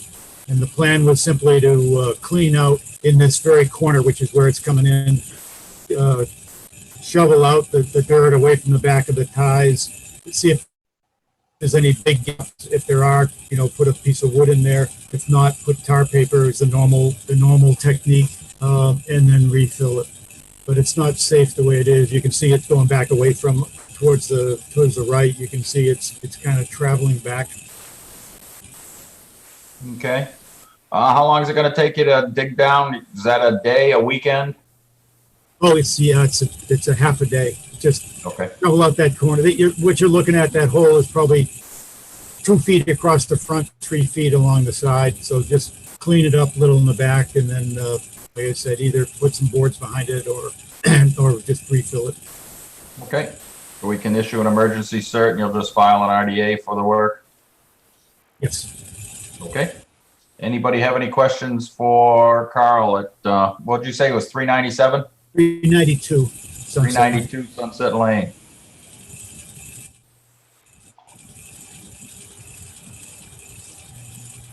Todd, any questions? No, I don't have any questions. All right. I'll accept the motion to issue an emergency certificate to dig down the wall, prepare the spots where the fill is leaking through, and refill it back in. I'd make that a motion. We have Todd made a motion, Ken seconds. Sure. All righty. Any other discussion? All those in favor of the motion say aye. Todd? Aye. Bob? Aye. Katie? Aye. Carl? Jack? Aye. Ken? Aye. And Richard Bursch, aye. Thank you. All right, yeah, so if you get a chance to just file a RDA moving forward with a couple pictures of it completed, I would imagine by the time you file. Perfect. Committee reports, none, so we'll move forward with reorganization of officers. I am resigning once we approve or appoint a new chairman. Todd, at this point, did you want to remain vice chair until such time as you become a selectman, or would you like to step down with the appointment of a vice chair? I'll step down. Okay. And Bob and Carl? Here. Okay. I'm good with clerk. What's that? I'm good with clerk. Okay. Do you want to stay on as clerk? I would if they. Okay. if Well, they so we'll choose. get to that point and see. All right, so at this point, I'll accept motion for, or nominations for chairman. Mr. Chairman, Yes. I would nominate Bob Pease for chairman of the Conservation Commission. Do we have a motion? Do we have a second? Second, Katie Child. Okay, we have a motion and a second. Any other nominations?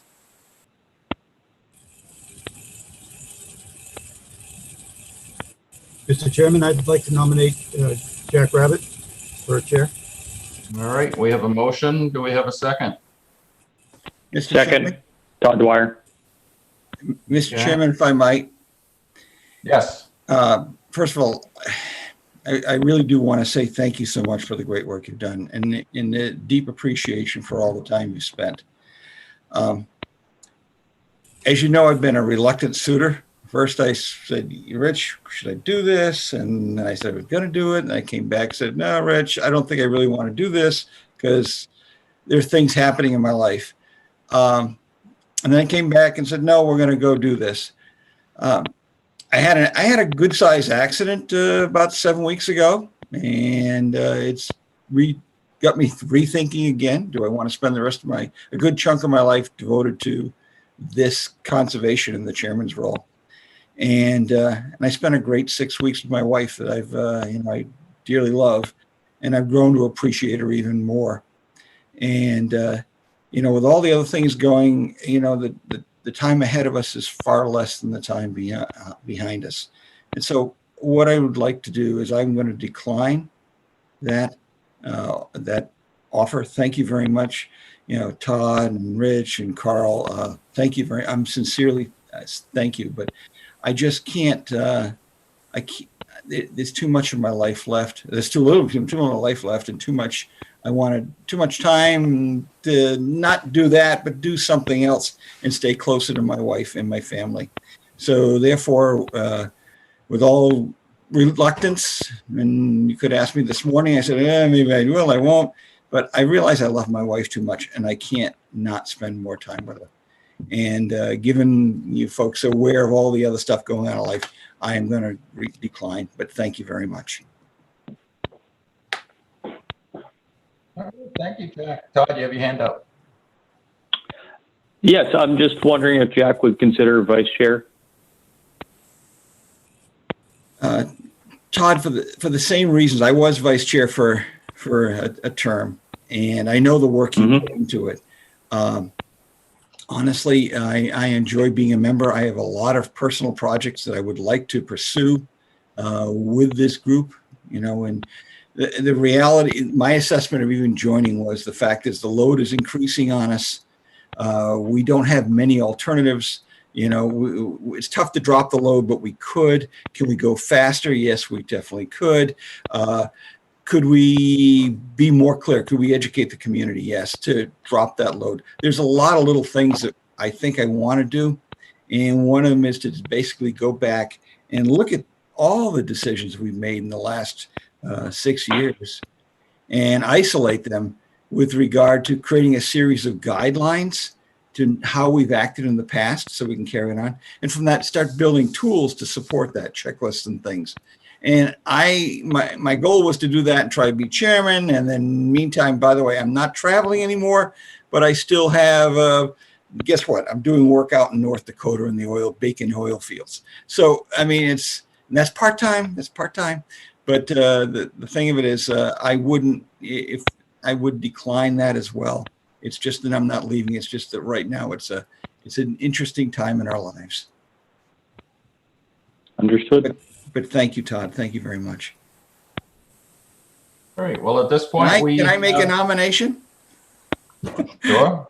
Oh, I'm sorry. We haven't got down to the vice chairman yet, but I think we only got one nomination for a chairman. That's a pretty easy thing. That's a no-brainer, right? I would like to nominate. Are there any other nominations? Oh, I'm sorry. All right, seeing none, we'll take a vote on Bob Pease as chair. Todd Dwyer. Aye. Bob Pease. Aye. Katie Childs. Aye. Carl Luck. Aye. Jack Rabbit. Aye. Ugh. Right. Okay. Ken Jones. Aye. And I for myself. Congratulations, Bob. Congratulations. Welcome aboard. This is scary. Still got to do all that trail stuff though, and treasure, all that. All right. Thank you very much. For vice chair. I would like to nominate Ken Jones. We have a nomination for Ken Jones. Do we I'd have like the second Ken Jones. Second. Yeah, I guess I'm committed to the Conservation Commission. You guys know my life is crazy, it's just as crazy as everybody else's is. You know, I think that, you know, working with Bob, I could probably make time to be vice chair. You know, it is what it is. Somebody's got to do it. And, you know, with Rich being away so much and Todd getting on the selectmen, you know, I guess I can step into that role. I'd accept the nomination. Great. Thank you, Ken. So we have a motion and a second for Ken. Anybody else for vice chair? Any nominations? Seeing none, I'll close nominations. Those in favor of Ken Jones for chair, Todd Dwyer. Aye. Bob Pease. Aye. Katie Childs. Aye. Carl Luck. Aye. Jack Rabbit. Aye. Ken Jones. Aye. And Richard Bursch. Aye for myself. Congratulations, Ken. Thank you. Moving forward with treasurer. I'll accept nominations for treasurer. I'd like to nominate Carl I Luck. move to. Second.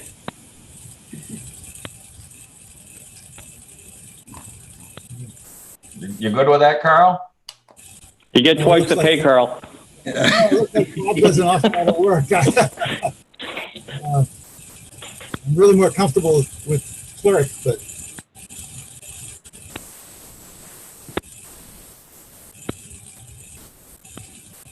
Well, you can decline it and wait for clerk.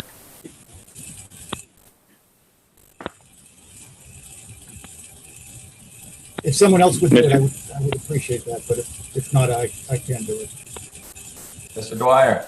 Mr. Chair, I was wondering if our chair-elect would be willing to maintain treasurer as well as chair.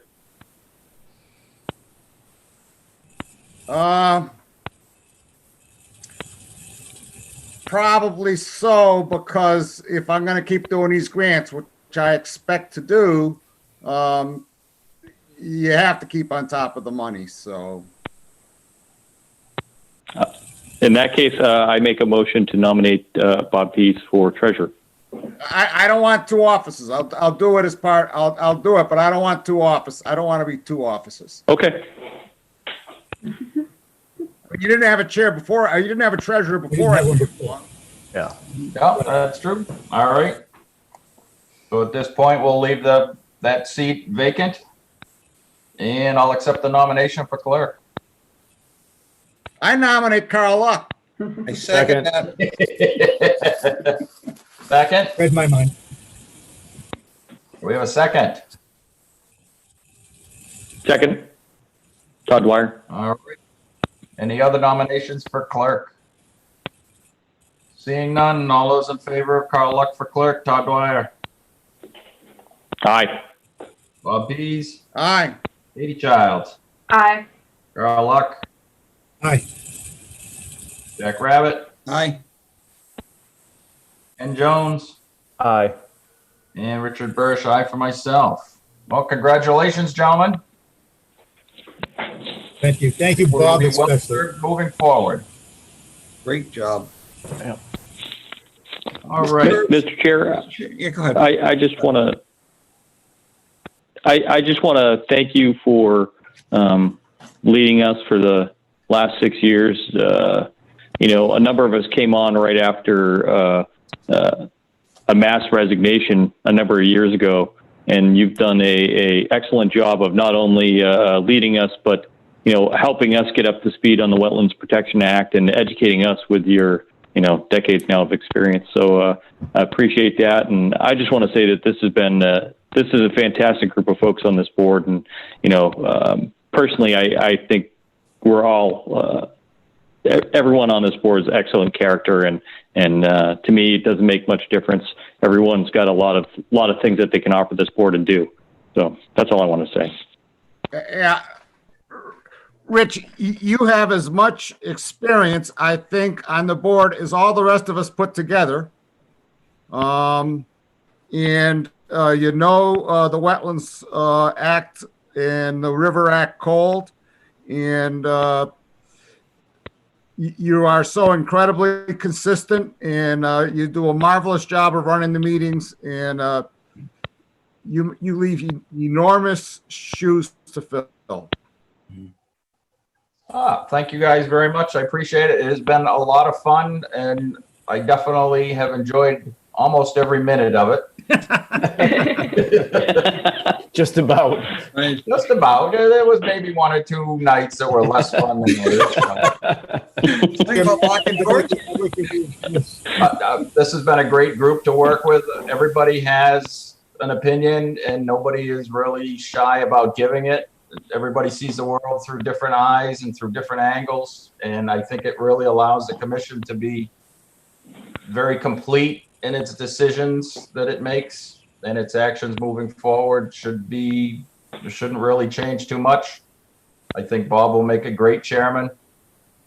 I think that Ken will make a great vice chairman. It'll be nice to be able to sit back and be a member for a little while again. I will enjoy not having to start my preparations at 3 or 4 in the afternoon for my meeting, so I'll let Bob do that.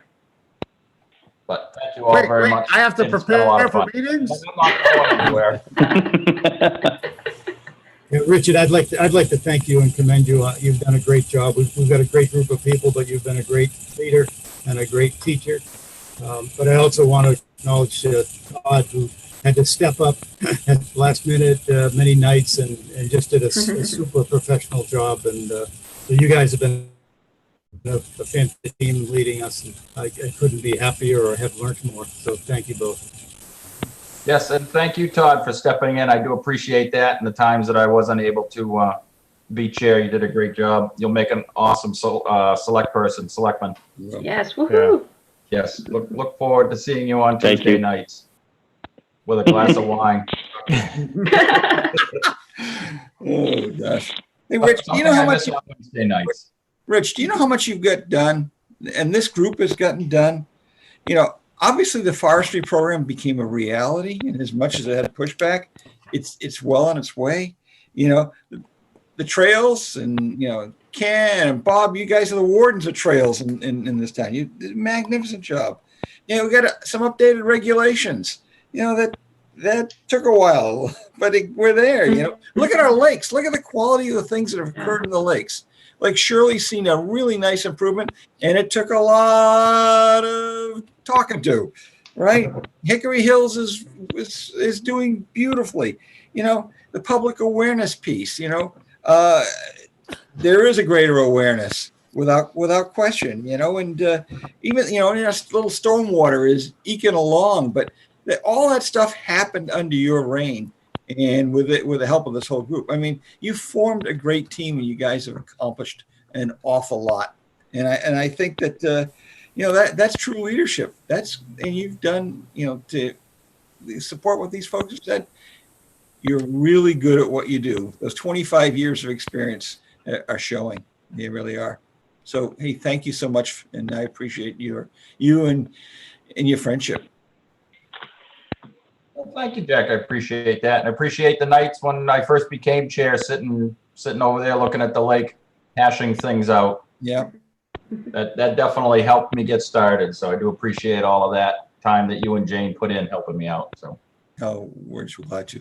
And more. All right. We got to do more. Yes. Hickory Hills Gardener's not dead yet. Yeah, we definitely got to get some more of those nights. Hey, I've got all my not marigolds. Oh my God. In any case, all my flowers ready to go. I'm passing out seeds at the birthday party on Saturday. Morning glories, my morning glory seeds. I pulled them all off, brushed them up, ready to go. All right, well, let's move forward quick with the agent's determination, and that will end our evening. So Matt had recommended a field change at 50 Sunset Lane to add one more hemlock. I'll accept a motion to ratify the agent's determination. So moved. Second. Motion and a second. Any other discussion? All those in favor of the motion signify by saying aye. Todd Dwyer. Aye. Bob Pease. Aye. Katie Childs. Aye. Jack Rabbit. Aye. Ken Jones. Aye. And Richard Bursch, aye for myself. 120 Peninsula Drive. This is the tree that Matt was talking about. That was a dead pine. There it is again. I believe they're just looking to remove the one tree. I'll accept the motion to ratify the agent's determination. So moved. So moved. Ken and Todd? Sure. All right. Any other discussion? Seeing none, signify by saying aye. Todd Dwyer. Aye. Bob Pease. Aye. Katie Childs. Aye. Carl Luck. Aye. Jack Rabbit. Aye. Ken Jones. Aye. And Richard Bursch, aye for myself. And last but not least is 29 Pearl Street. Ooh, yeah. Ooh, that's not a pretty looking tree. A lot of character. Yep. Yeah, unfortunately, the only thing I would recommend is something going back in it myself. I don't know if anybody else feels that way. No, I mean, it does have a pretty good canopy. Right. Yeah. And it looks like it's fairly well leafed out, so it does provide some good shade there on the point. Right. 2 for 1. So, Yep. so at this point, we'll ratify Matt's agent's determination with the caveat that they have to replace the trees as according to the regulations. Moved. Second. Okay, we have a motion and a second. Any other discussion? All those in favor of the motion signify by saying aye. Todd Dwyer. Aye. Bob Pease. Aye. Katie Childs. Aye. Carl Luck. Aye. Jack Rabbit. Aye. Ken Jones. Aye. And Richard Bursch, aye for myself. All right, our next meeting will be via Zoom, June 3rd at 7 p.m. I guess at this point, I will accept a motion to adjourn. So moved. Jack and Todd. Any other discussion? All those in favor of the motion signify by saying aye. Todd. Aye. Bob. Aye. Katie. Aye. Carl. Aye. Jack. Aye. Ken. Aye. And Richard Bursch, aye for myself. We stand adjourned.